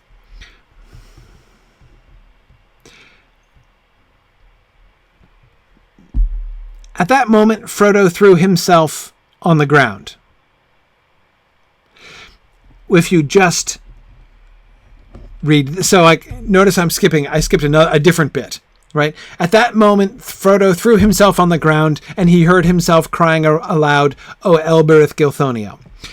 That doesn't sound like an offensive maneuver at all. That does not sound like a slow-mo Marvel film hero attack, right? That sounds like somebody who just threw himself down and is covering his head with his hands and screaming for mommy, or Elbereth in this case, right? The problem is both of those phrases are there. For the word forward and the phrase on the ground, right? And I think that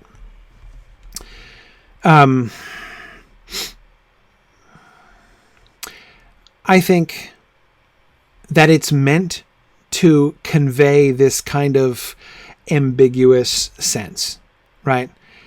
Is Frodo launching himself forward in an attack? Yes, kind of, but not completely. Is he cowering down in fear as the Witch King advances upon him? Yes, kind of, but not completely.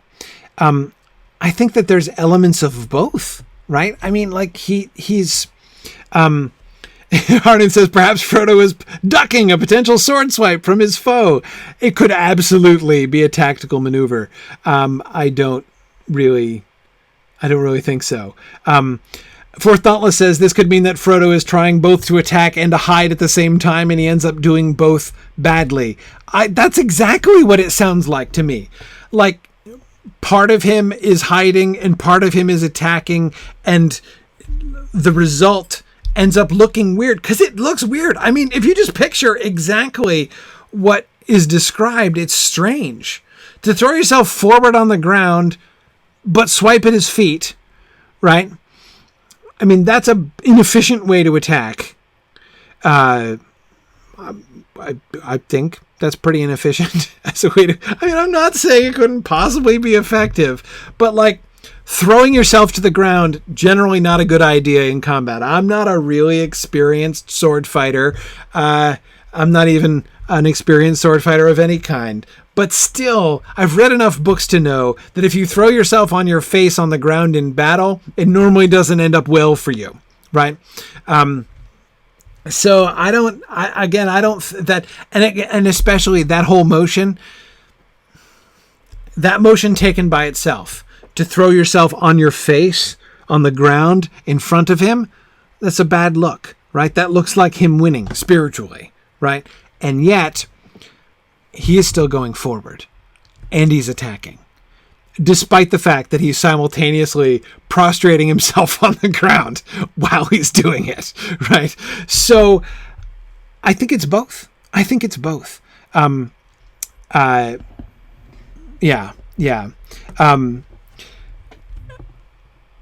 Yeah. Falling but still scrappy. Karita, yeah, exactly. I mean, I think Frodo's not... He's not a Marvel hero here, right? And if we see him that way, we're missing the point. Certainly, let's remember who's describing this. Frodo is describing this, right? And Sam didn't change it, right? He cries aloud, "O Elbereth Gilthoniel." But notice that.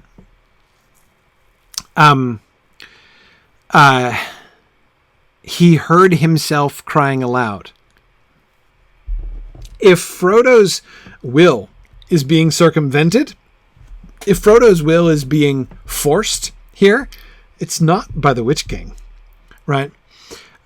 Frodo chooses, under duress, but chooses to put on the ring, right? He could have resisted, but it was too painful to resist any longer, right? It's kind of like a shotgun wedding, right? If somebody's holding a shotgun to your head, it's not like you don't have a choice. You do, right?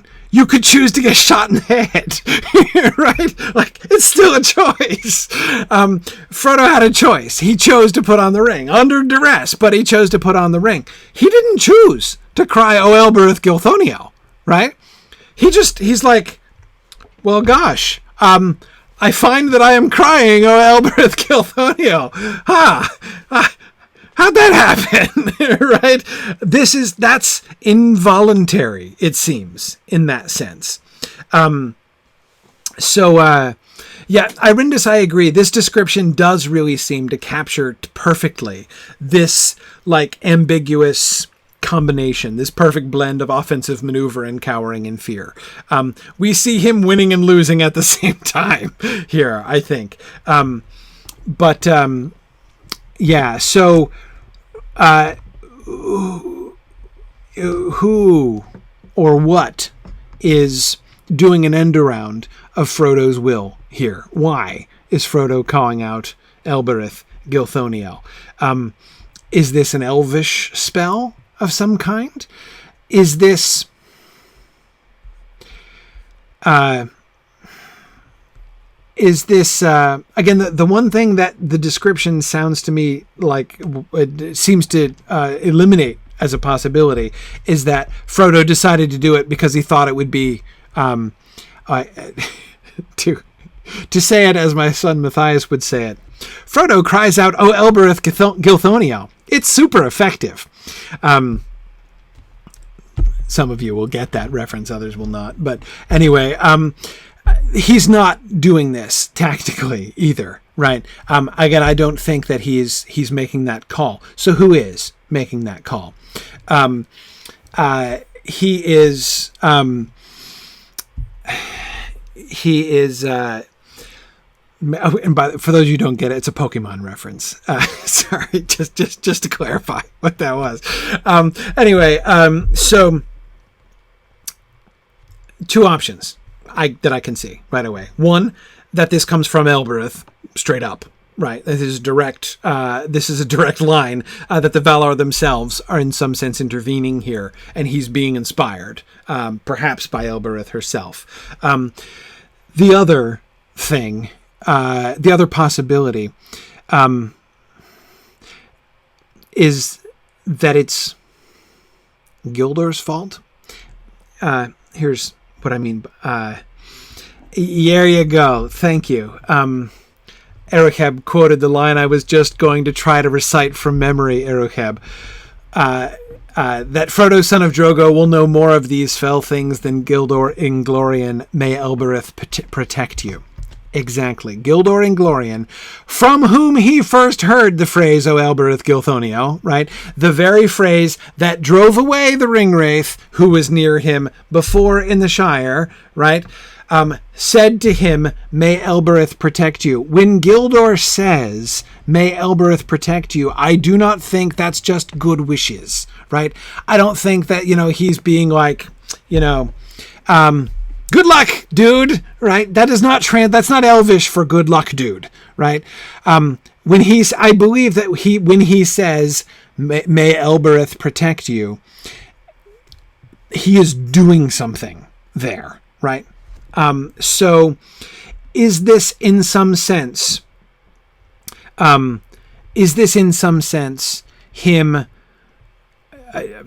has Gildor cast a spell, upon Frodo? Quite possibly, in a sense, yes. Like an elf seal of protection, Gussimus, exactly. That's exactly the kind of thing, that I'm thinking about. When in doubt, blame Gildor, says Karita. Yeah. Blame Gildor? Yeah. It was Agents of Gildor. No, that's wrong Gildor. Yeah. So on the one hand, is it a spell? Is it a prayer? Right? Is when Gildor says, may Elbereth protect you, is this like from my lips to Elbereth's ears? Right? And therefore this is Elbereth answering Gildor's prayer to protect Frodo?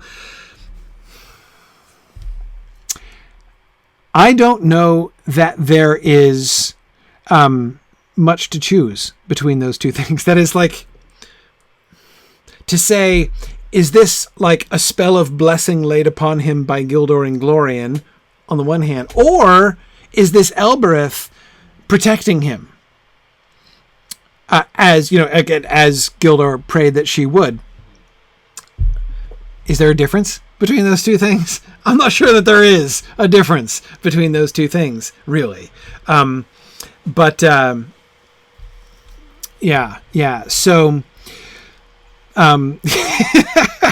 Karita says that I raise an important question, which is what in fact is Elvish for good luck, dude. Because you're right, Karita. Even if an elf lord said good luck, dude, to you, that's still got to be worth something, doesn't it? Yeah. Yes. So, yeah. I think I'm going with both here. Do I think Elbereth is involved? I don't see any reason to think Elbereth wouldn't be involved. Do I think that this is a direct consequence of the blessing of Gildor Inglorian? That seems to... I can't avoid that. If only because in this moment when Frodo is receiving protection outside his own volition, outside his own intention, it's exactly recapitulating what Gildor Inglorian did, right? The crying out of O Elbereth Gilthoniel, which causes the Ringwraiths to flee, right? Yeah. So,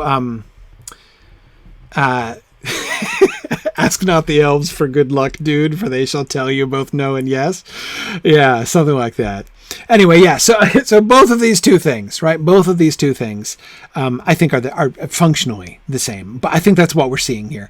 We're seeing Frodo is being protected not by his own will, not by his own choice. This is Gildor named him an elf friend. Gildor laid a blessing upon him. Gildor prayed that Elbereth would protect him, and she is. All of those things at once, right? Yeah. And more into the bargain, absolutely. So yeah, those things are happening here. And you know what? This answers a question that I think I've never answered well in my entire life. I have had people ask me for years. I remember having I distinctly remember a conversation I had in college about this, where one of my friends, who is also a Tolkien fan, was asking me about this. And what he was asking me was, why do the Ringwraiths run away? I mean, come on. Like, it's right there. The Ring of Power is right there. Like, why doesn't the Witch King just... I mean, he could just stoop down and pick it up, right? I mean, like, why would they run away? They're not being forced off, right? I mean, they're not being... There's no one setting them on fire.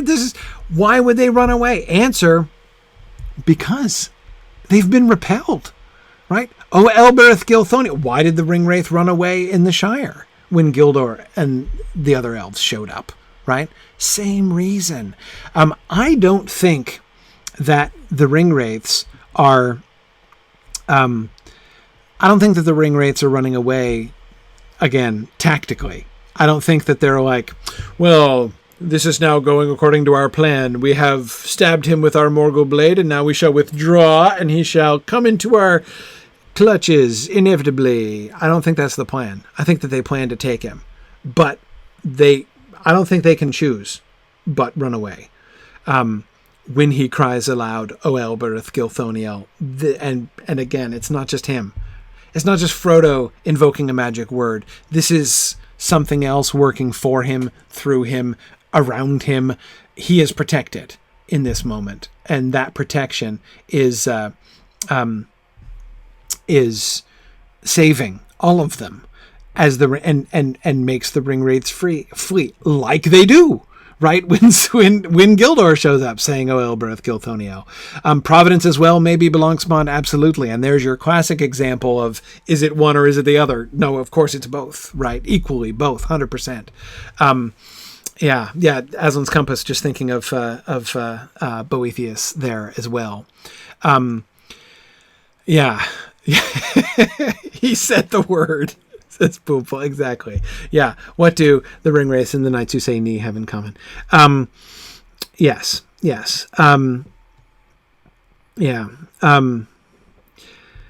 Yeah. Okay. So that's kind of my answer. Yeah. Matt says, maybe, Sauron doesn't want the Witch King to claim the One Ring. That's one of the answers that I've kind of toyed with. Anyway, I've been asked this question so many times over the last, 20 years, 25 years. I've been trying to answer this question, and I think I've always done a crappy job, but this, I think, is the answer.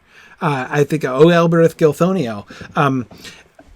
Thinking about it in conjunction with Gildor and Glorian and his blessing and may Elbereth protect you, I think that is, in fact, the answer to the question, which I've never answered properly.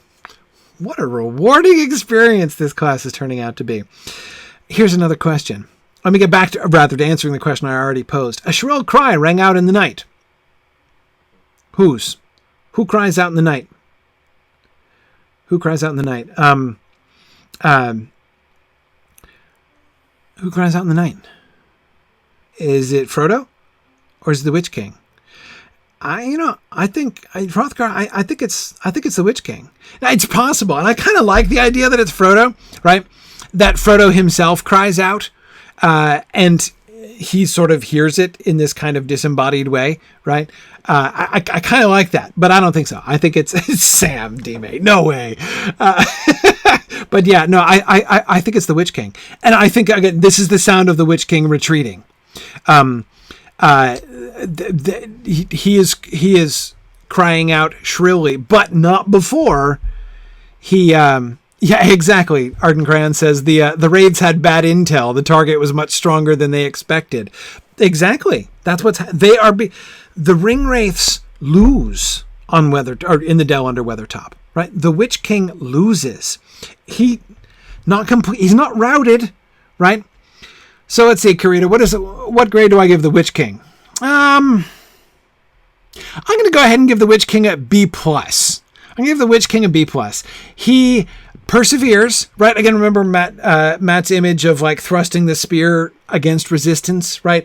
Kudos to him for getting through the resistance far enough to actually reach him and to complete the stabbing of Frodo at all, while when after like the protection of Elbereth bomb gets dropped, right? As he is, because they're almost simultaneous, right? A shrill cry rang out in the night, and he felt of pain like a dart of poisoned ice pierce his left shoulder, right? So as he himself, from Witch King's point of view, right? As he is it's been tough sledding to this point, right? I mean, the spiritual battle has been touch and go, but he's managed to make it all the way up to Frodo against tough resistance. Remember, the battle depicted from the opposite point of view, I think, looks like they're fighting against long odds at this point. Again, the Ringwraiths are not.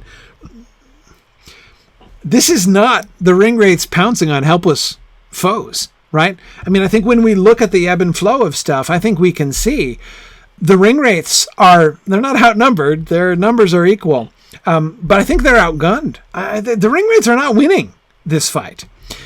So B+ to the Witch King for actually connecting, right? Getting all the way and stabbing Frodo before he is driven off, right? Exactly, Harnuth. I do think it is the invocation of Elbereth that drove him off, and not so much Strider leaping out of the darkness with a flaming brand of wood in either hand. That's exactly the thing that I've had such a hard time trying to sell people on for the last 25 years, right?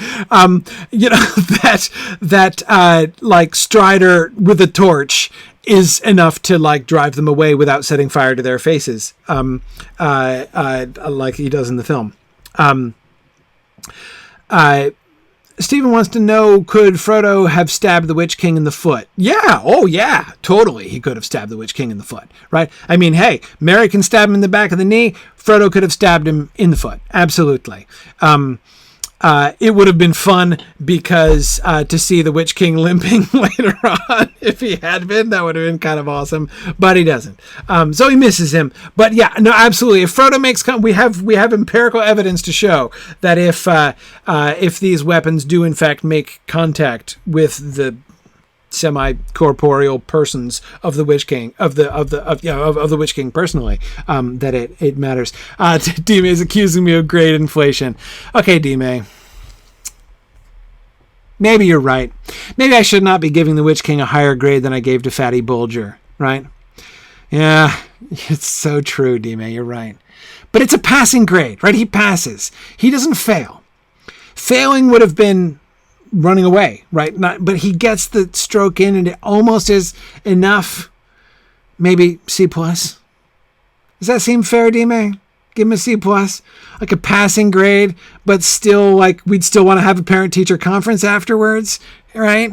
I mean, you got to think that Sauron is going to want to have a long talk about his progress report when he gets home. Yeah, you got to think so. Yeah. Hrothgar, exactly. Continuing the tradition of bad guys in Middle-earth developing limps due to bladed weapons. Absolutely. It's a thing, right? I'd love that. Yeah, okay. All right. D-May approves of my C+ grade. Fine, that's fine. C+. Okay. Yeah. It is, he does end up executing Erokeb, as you say, just a Pearson run. Yeah, exactly. Yeah, exactly. You're correcting. Catriona had said his mission is mostly accomplished, even though he has to cut and run, and Erokeb was correcting that to Pearson run. Yeah, absolutely. Right. It's a good thing he didn't bludgeon and run. Right. Yeah, and true, Matt. He does get an extension, right? He could still have his C+ replaced by an A if later on Frodo becomes a wraith and he's still able to bring the Ring of Power to Mordor. Yeah. I think it kind of works. It kind of works that way. Yeah. Okay. Could Frodo have been stabbed with the Morgul knife if he wasn't wearing the ring? Well, I'm not going to answer that question right now because the answer to that question is not in this passage. We're going to have to wait and look at the reaction passages and hear Strider tell us about the Morgul blade. And we'll talk about that more next time.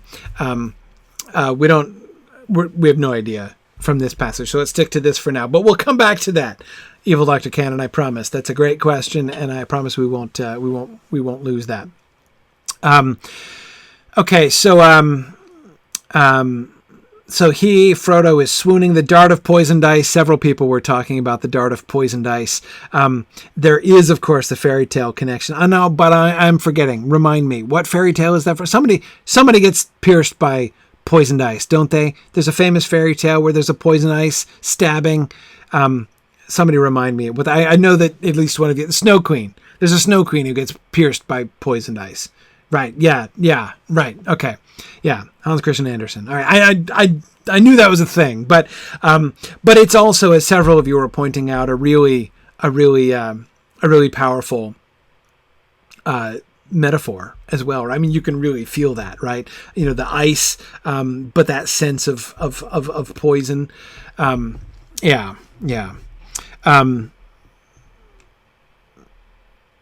Okay. So he catches, as through a swirling mist, a glimpse of Strider leaping out of the darkness with a flaming brand of wood in either hand. Strider not wielding the shards of Narsil, right, as he attacks in. So, sadly, I wish he were, if only because that would then show us what the shards of Narsil looked like to Frodo, right? That would have been fun, but oh well. Yeah. Yeah, Irindis, I think that's a really good analysis. Irindis says it's difficult to reconcile the fear they display here with the Nazgul attacking Gandalf earlier. So Irindis, I think, is asking, why is it so hard for the Nazgul? Why is it such an uphill battle for them here when apparently they were duking it out with Gandalf earlier on? And she says, someone as powerful as Gandalf could be assailed by the Nazgul when he was alone and in fear for Frodo. The companionship here seems to completely bowl them over. Exactly. There's more than one of them. Gandalf alone, and you're right, he would have been in fear, not even for himself, but he would have been vulnerable, I think, in some ways, to the Nazgul, right? Now, he succeeds in beating off their attack, to quote Gandalf, right? Though not in that context. Anyway, to take a different Gandalf quote, he succeeds in beating off their attack, right? On Weathertop. But I agree. I do think that Gandalf is more vulnerable when it comes to this kind of spiritual battle. He has many resources, right? Just like Mrs. Elton, but he doesn't, he's alone and he's afraid and he's worried about Frodo. I do think that he would be more vulnerable. Aragorn doesn't even have to blow anything up at all, right, in order to repel the Ringwraiths. And there's obviously Gandalf makes a lot of fire, which they don't love, right? So I mean, he does succeed in fighting them off. But I do agree. I do think that in some ways, again, Gandalf has lots of resources, but he doesn't. But he's also, I think, a little bit spiritually vulnerable here. I think that's a perfectly fine point. And Crownless, I absolutely, I agree that one of the questions last time, and I'm sorry, I forget now who asked it last time. One of the questions in our last session was, where the heck is Aragorn while all this is happening, right? Crownless, I kind of agree with your reading of this. Crownless says where he is while Frodo's being attacked is bending over and picking up sticks from the fire. He's right there, right? Strider leaping out of the darkness with a flaming brand of wood. Does that mean he went off wandering away? No, I don't think that means he went off wandering away and he's now re-entering the firelight from the darkness. Remember, we're talking about Frodo's vision while having the ring on, right? He can't see very much and he can't see Strider clearly at all anyway, right? So that Strider on the other side of the fire would be in darkness in Frodo's field of vision, makes perfect sense to me. I don't think Strider left. Where was he going, right? But remember, this happens in a heartbeat. The shadows come to the edge of the dell. They come straight towards Frodo. He draws his sword. He has time to draw his sword, right? Sam has time to glance at him. He has time to draw his sword and then lunge forward. We're talking second. This is like one round of combat, right? This does not take long. And yet, Ardent Crown, exactly. The attack feels like forever to Frodo. We do get a lot of these like frozen moments of description, right? Because it's very striking to Frodo. But this is over in a heartbeat. I don't think Aragorn's gone anywhere. Yeah. So, yeah, good. Could Frodo's vision be hazy because he's in shock? Yeah, Fourth Dauntless. And how does that affect you when you're in the Wraith world, right? I mean, all bets are off on that too. I agree that there's no indication that the ring makes the world go dark. I agree. But at the same time, there is some reason for thought. Now, again, no question, I always disliked the creepy ring vision thing that they do in the movies. I've always disliked that. But I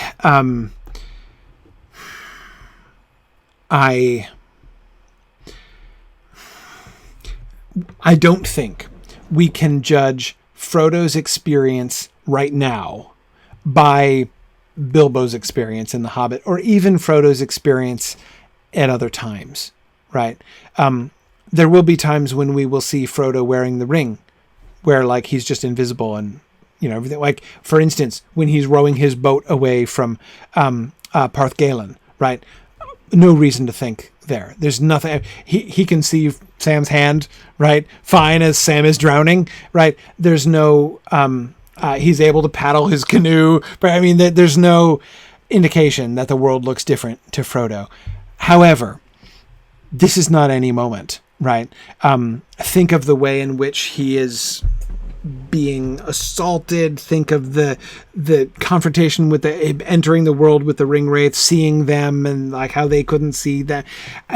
This is a different kind of moment, right? So again, I'm not saying that the ring has that Peter Jackson-esque ring vision effect, but at this moment, I am perfectly willing to believe that even if it's like a spiritual adjusting of your eyes in a sense, right? Like you're looking at the Ringwraiths, right? And then you turn and you look at your corporeal friend over there, and it's going to, I think his eyes need to, something, a sort of a spiritual effect that's kind of like that. I don't know. But Trifle, I think that's also really important to think about. Trifle says this moment gives Frodo PTSD. We should remember, right? He's going to remember a lot of details about such scenes due to the trauma involved. Yes, and I would also add, Trifle, that probably not all of everything around him is going to be necessarily... that vision of... that sort of glimpse of Aragorn leaping in out of the darkness. I can easily imagine somebody who is like having this sort of like tunnel vision moment, right? In that kind of, I am experiencing a traumatic event that is going to give me PTSD forever, right? Exactly. And so like that's, won't necessarily be seeing the whole vista, right? But will freeze that moment, right, of Aragorn leaping forward with his torches in his hand, right, with his wooden brands in his hands. That doesn't mean that Aragorn has left the fire and come back. I really just don't think that is what is being described here at all. Okay, good. Let's see.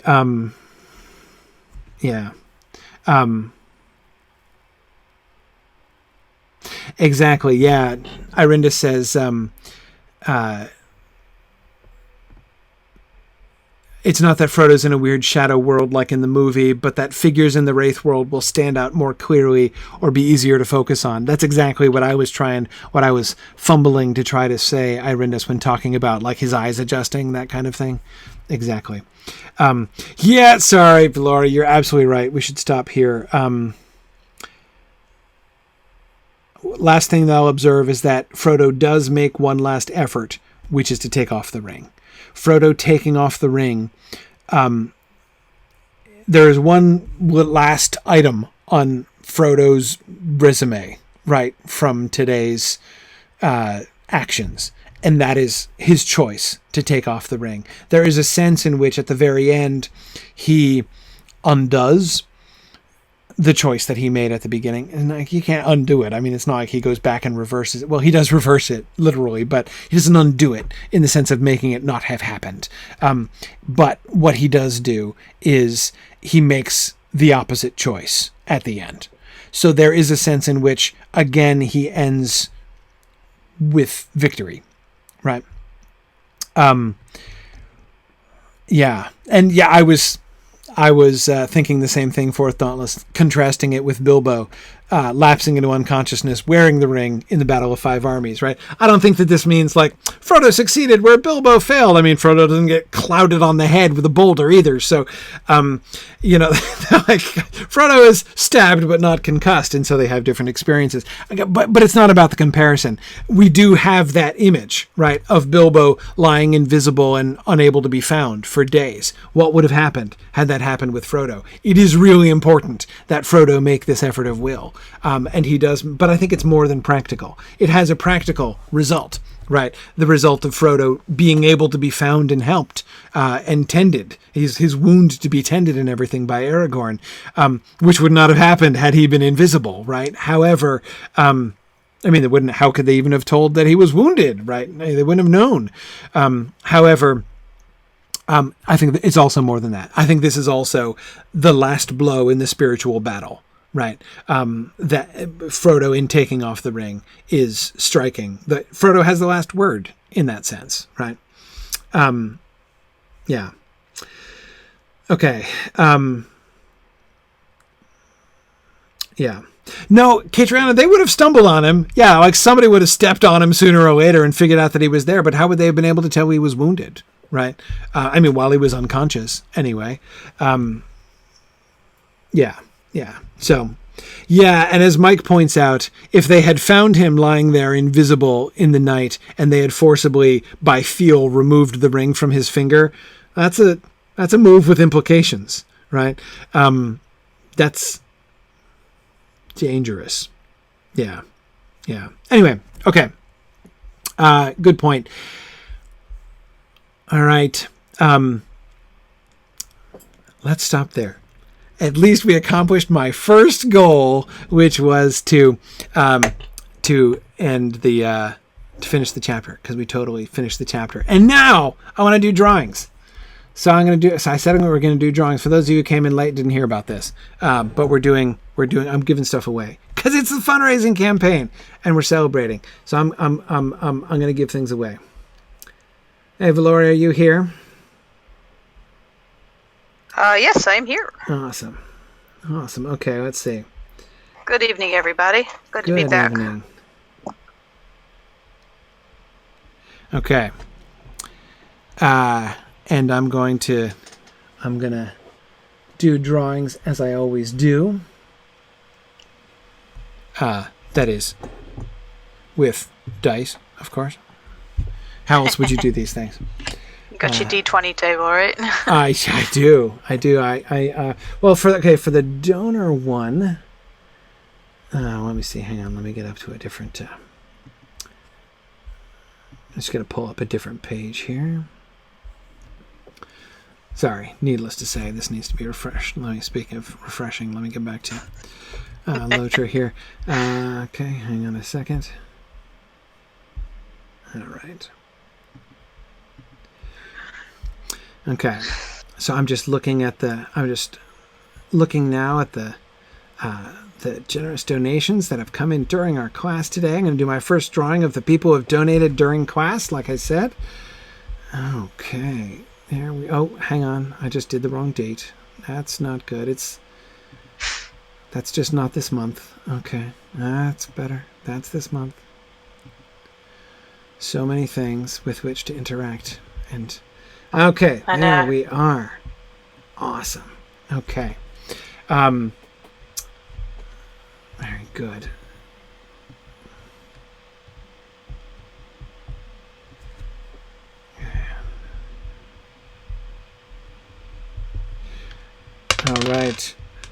I'm rolling my die. And the winner is Michelle Chandler. You are the winner of our first drawing. So let me go back to my... so you can choose one of these 5 books. We will send you a copy of one of these 5 books, and with a custom book plate in it, which is really fun. And so send us an email to this email address, donate@signumu.org, and tell us which of these 5 books you want, and we will give you your book. And now let me do the bigger drawing of all attendees. Oh wait, hang on a second. I gotta find something else. I gotta figure out. Wait, so how many people are here? Let's see. I'm looking at Twitch here, and looking there was a drum roll emote. Okay, we've got 87. Okay, I need percentile dice for that one. All right. Got my percentile dice here. Let's see. Ooh. Oh, okay. All right. Let's see. So on Twitch, what else 73? What else 73? That is the if you are here, that's right. You are the winner of our attendee drawing here. Okay. So again, send an email to donate@signumu.org. And that's right. That's you. You won. What else 73? So send an email to donate@signumu.org. Tell us which of these books you want, and we'll send you a free book with your book plate in it. Okay, thanks everybody for attending, and thanks of course for making Exploring the Lord of the Rings awesome, because I could sit around and talk about this stuff for a long time, but it is so much more fun.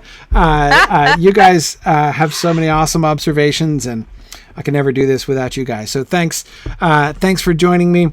Thanks very much to everybody who donated and helped to support us here today. And I encourage you, if you haven't gotten a chance to donate yet, that you look into doing this. This is our one time every year when we are asking for support. So just go to signumuniversity.org/donate. This link up here at the top. This is the link to the donation form. You can look at signumuniversity.org/fund. That's where you can find all the awesome list of presents we will give you in gratitude for your donations. And let me also not forget to remind you guys, this coming Saturday, I'm doing my Lord of the Rings online marathon. I'm going to take Wigan as far through Gondor as I can. So if you want to see me explore the paths of the dead and Gondor, places I've never really explored before, then I encourage you to come on Saturday, starting at noon Eastern time and going until as long as I can go. Question mark. Yeah, exactly. So thanks everybody. So we're going to switch over to our so Bricktails asks, are the Hobbit reading discussions from Saturday going to be on the iTunes feed? Good question. Don't know. I hadn't thought about that. It's on YouTube, which is always the first place. All of our video content, we always focus on putting there. The audio content is what gets on the iTunes feeds, and or rather, I should say, on our podcast feeds, which iTunes sometimes does and sometimes does not deign to carry properly. We've been having problems with iTunes lately. But anyhow, it's the feeds work, and it's there on YouTube. But I'm not sure, Bricktails, if that's going to be. I guess we could do. Which feed would I put it on? Tolkien Professor feed? Maybe? Not sure. But anyway, it's there on YouTube. So that's reliably our YouTube channel is the number one place to look for recordings of previous events and stuff. So. Okay, awesome. So thanks. I'm going to sign off on Twitter now. Thanks, guys. We had 3 or 4 Twitter folks who were participating all the way through. Thanks for your attendance and your comments. That was great. I was getting comments from 4 places to 4 different interfaces tonight. So I was trying to. So sorry. I know I missed lots of comments, but trying to balance that. But anyway, thanks, Twitter folks, for joining me, and I will see you guys next week. Good luck, dudes. That's our good luck, dudes. Absolutely. That's Monica. That's starting to sound like a T-shirt, right? Yeah, actually, I just I was. It's funny you said that because I was working on the T-shirt this You're week working that said your mother was a seagull and your father drives a flying boat. That's right. That's right. Yeah, I'm kind of feeling now a Gildor and Glorian comic, right? Like a Gildor and Glorian saying "Good luck, dude." Yeah, with umlauts and accents on proper letters. exactly. That's it kind of feels like that needs to happen. I gotta say. Yeah. Okay. I think that's well. Yeah. I could make that happen. Karita says she genuinely wants "Good luck, dudes" in Elvish on a mug. Yeah. There you go. If any scholars want to translate for me, I'm game. That's good. That's good. We can do that. All right. Okay, so tonight we're going to do our field trip. We don't have much time. It's already late, and that's my fault for lots of reasons. But let's still do it. We're only going to go to one place. But this is exciting because we're going to go because like I've been looking forward to the field trip all week long because I believe to quote Mina Harker, that I made a discovery at the end of our field trip last time, and that is super exciting. So here, let's take off. So follow me. Don't travel yet, because we're gonna go. We got to see something in Bree first. Okay. I have to see something in Bree first, because it is only by seeing something in Bree that I can be sure. I'm testing a theory. So let's test the theory first. But there are bookends to this theory. I see. Yeah. I've got to confirm. So what we're gonna do? We're gonna come out here into the courtyard as soon as my screen loads, and we're gonna mount up. And let's go this way because we're gonna go to the south gate. So let's go this way. Lagging terribly. Okay, there we go. Running into people's laundry, running into walls, can't see anything, lagging pretty badly. Okay, crossing the high bridge. I love how they put statues of boars on the roof in Bree because, you know.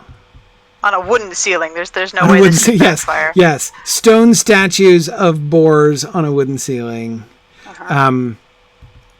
Okay. Well, the ceiling's leaking, but at least the statue's intact. That's right. Okay. Emma Thorne is wondering what Elvish for dudes would be. Well, this is what scholars get paid the big bucks for, you know? Yeah, that's when it's transliteration versus translation, right? Oh, no. We could find an approximate word which we could say as an approximation of dude. Okay. All right, everybody who's by the modern meaning of dude too, remember, because meanings change over the years. Exactly, right, yeah. All right. So come back, everybody who's with me. Don't go out the gate. We're going to go over to the ghosty place. Oh, ghosty place. Okay. Yeah. All right. Here's what I want to see. What I want to see is right here, this tomb. Okay. Okay. So let us carefully look at this particular Dunedain tomb in the south of Bree by the ghost. Okay. In particular, what is of special interest to me is the star on the side of the tomb here. Sarcophagus. Yes, on the side of the sarcophagus, as I'm pretty sure that is a sarcophagus. So we see a seven-pointed star. Now, you'd say, okay, fine. Karina's saying, am I sure it's a boar? Maybe it's a bear with tusks. Sorry, Maori reference. Yeah, it was definitely a boar, Karina. That was as much a boar as the Roman emperor was a boar, but whatever. The point is, star, seven-pointed star. Notice that the star is pointed upwards. That's non-trivial, right? Many of the Dunedain stars point downwards, especially the Arthedanian stars tend to point downwards. That's the Numenorian way. When you look in throughout Numinous, right, you see the downward pointed stars. This star is pointed up, but not only that, notice how the upward point of the star is kind of different, right?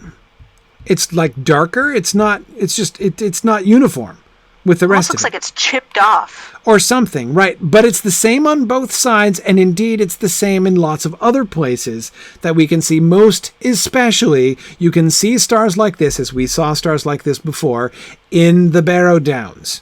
Okay? Yes. This is a Cardolan grave. At least that was our conclusion.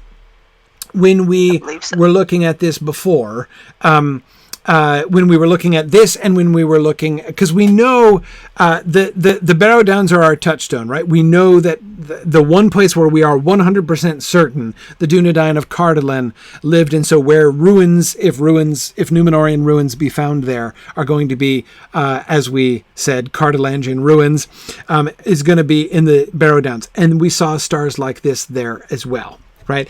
And that led to my theory, which I was kind of excited about at the time, when we came back to Bree after that this was a king of Cardolen who is buried here in the south of Bree, suggesting that Bree was kind of annexed by the people of Cardolen, which kind of makes sense because it's right next to the Barrow Downs, which was their primary stomping grounds, of course, their primary defensive position. And it conceivably suggests that there was maybe even that Bree itself was a point of contention in the wars between Arthedain and Cardolen, right? We think often about the wars with...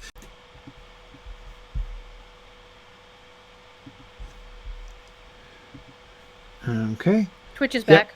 All right, Twitch is back. Okay, great. Good. Okay. Yay. All right, sorry about that. Okay, so what was the last thing you heard me say? We're going to Harlog, and we're going to see if they had Cardolingian. Right. Okay.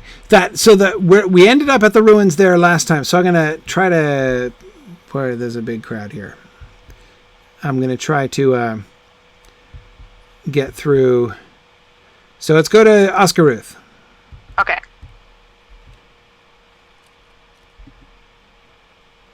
What can I do for you? And meet you there. Okay. Right. Oh, there it was. Hang on. I lost it. There is. Where did Oscaruth go? Lone Lands. It's always further down than you think now that they put all those other destinations in there. Yeah. Hello. Lone. One of them is good. It's under T for the Lone Lands, of course. Oh, really? Seriously? Seriously. Yeah. Okay. All right. Just ran me over. No wonder I couldn't find it. Okay. All right. So we're going to go to Oscaruth, and from there, we will head off towards the Harlog. Harloig. Yes. Okie dokie then. Okay, yeah. All right. And while I'm here, I'm going to actually talk to this stablemaster. Hi there, Mr. Stablemaster, who might come in really handy later on. Okay. All right. Mounting back up and heading down to the Harlog. Now, do we have any low-level folks? Is anyone going to die a hideous and painful death in the Harlog down here? Yeah. Let's see. This is when you say stuff. Or Yeah. Jump up and down. Jump up and down. Jump Or up and put your down horses if down. you're like lower than level 40. Looks like we're pretty set. Okay. But All you know right. what? Let's just everybody look out for everybody else. Yeah, if things start attacking, Nobody's let's left take behind. action. Exactly. Because, yeah, I mean, the place where we're going is awfully full of mobs who will be fairly powerful to people of a certain level. We just have to avoid the trolls. Especially, yeah. But, of course, avoiding the trolls is exactly what I kind of don't want to do. But it's okay. This is another one of those "don't worry, it'll be great" speeches, huh? Well, it's not that. It's just that the area where the trolls are is an area I'm kind of interested in exploring, but it is super late, so I think I'm going to stick to the ruins and will annoy the trolls on another day.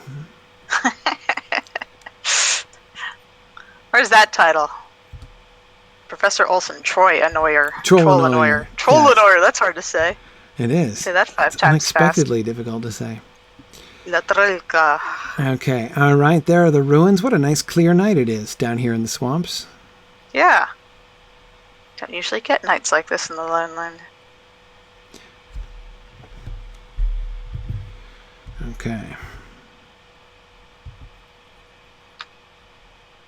Yeah, I'm pretty good at finding the path of no enemies around here because this is where the in-league quest usually is. Ah.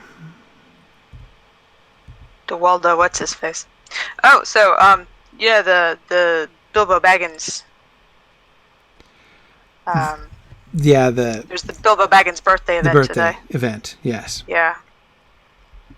Y'all should do that, haven't you? Yeah, I haven't done it yet. I've done it on Valori, so I can't do it again. But I think Corey would like it a lot because it's all about it. Once again, it's another Hobbit telling of the story of Bilbo's disappearance. I am interested in that. Except you get several townfolk's opinions, so that might be a fun thing to pick up. Just do a pickup thing on for the. Well, you're gonna have to do it in the next 2.5 hours. It's tonight. Oh man! Oh man! However, you can do them all at once this year. So it took that's Corey nice. like 15 minutes. Really? It'll probably take Corey an hour and a half. Yeah, they're all live now. Plus, there's a new quest out in Northern Mirkwood that I can summon you to, because I'm on a captain for reasons. And we can go do that one because that's a lot of fun. Well, that's really cool. Don't know that I'm going to have time tonight. But anyway, here people are. It's super late. Observe for next year's fundraiser. Behold. Ta-da! Look at that tomb. Would you look at the star on the side of that tomb? Huh? Yeah. Yeah. Look at that. This was a stronghold of Cardolan. I love it. I was so not expecting that. So here in the Lone Lands, right, the historical architecture was playing out exactly as I predicted, right? We know that Weathertop was in the hands of Arthedain. That's established, right, in the lore. No question that that's how they were going to play it in the game. And looking out, I was speculating that everything south of the road was going to be Arthedain and north of the road was going to be Rhudaur, and we were, able to build historical archaeological theories to explain why this would be, right? But my question was, the Harlowig is, it's different. It's this little sort of notch, stronghold down there. Was that going to be Arthedain or Rhudaur? That was my question going in, right? Is that Arthedain or Rhudaur? And I was like, it's probably going to be Arthedain, right? Just because it's on the south side of the road. And then last week I wrote in, and here I come right into here, and this is where I ended class last time, which is totally where I'm going to probably end up ending class tonight too. And came to this tomb and blow me down. There is that star that clearly Cardolan's star on the side of this tomb, and I was like, I did not see that coming. But very good. There's another tombs over here too.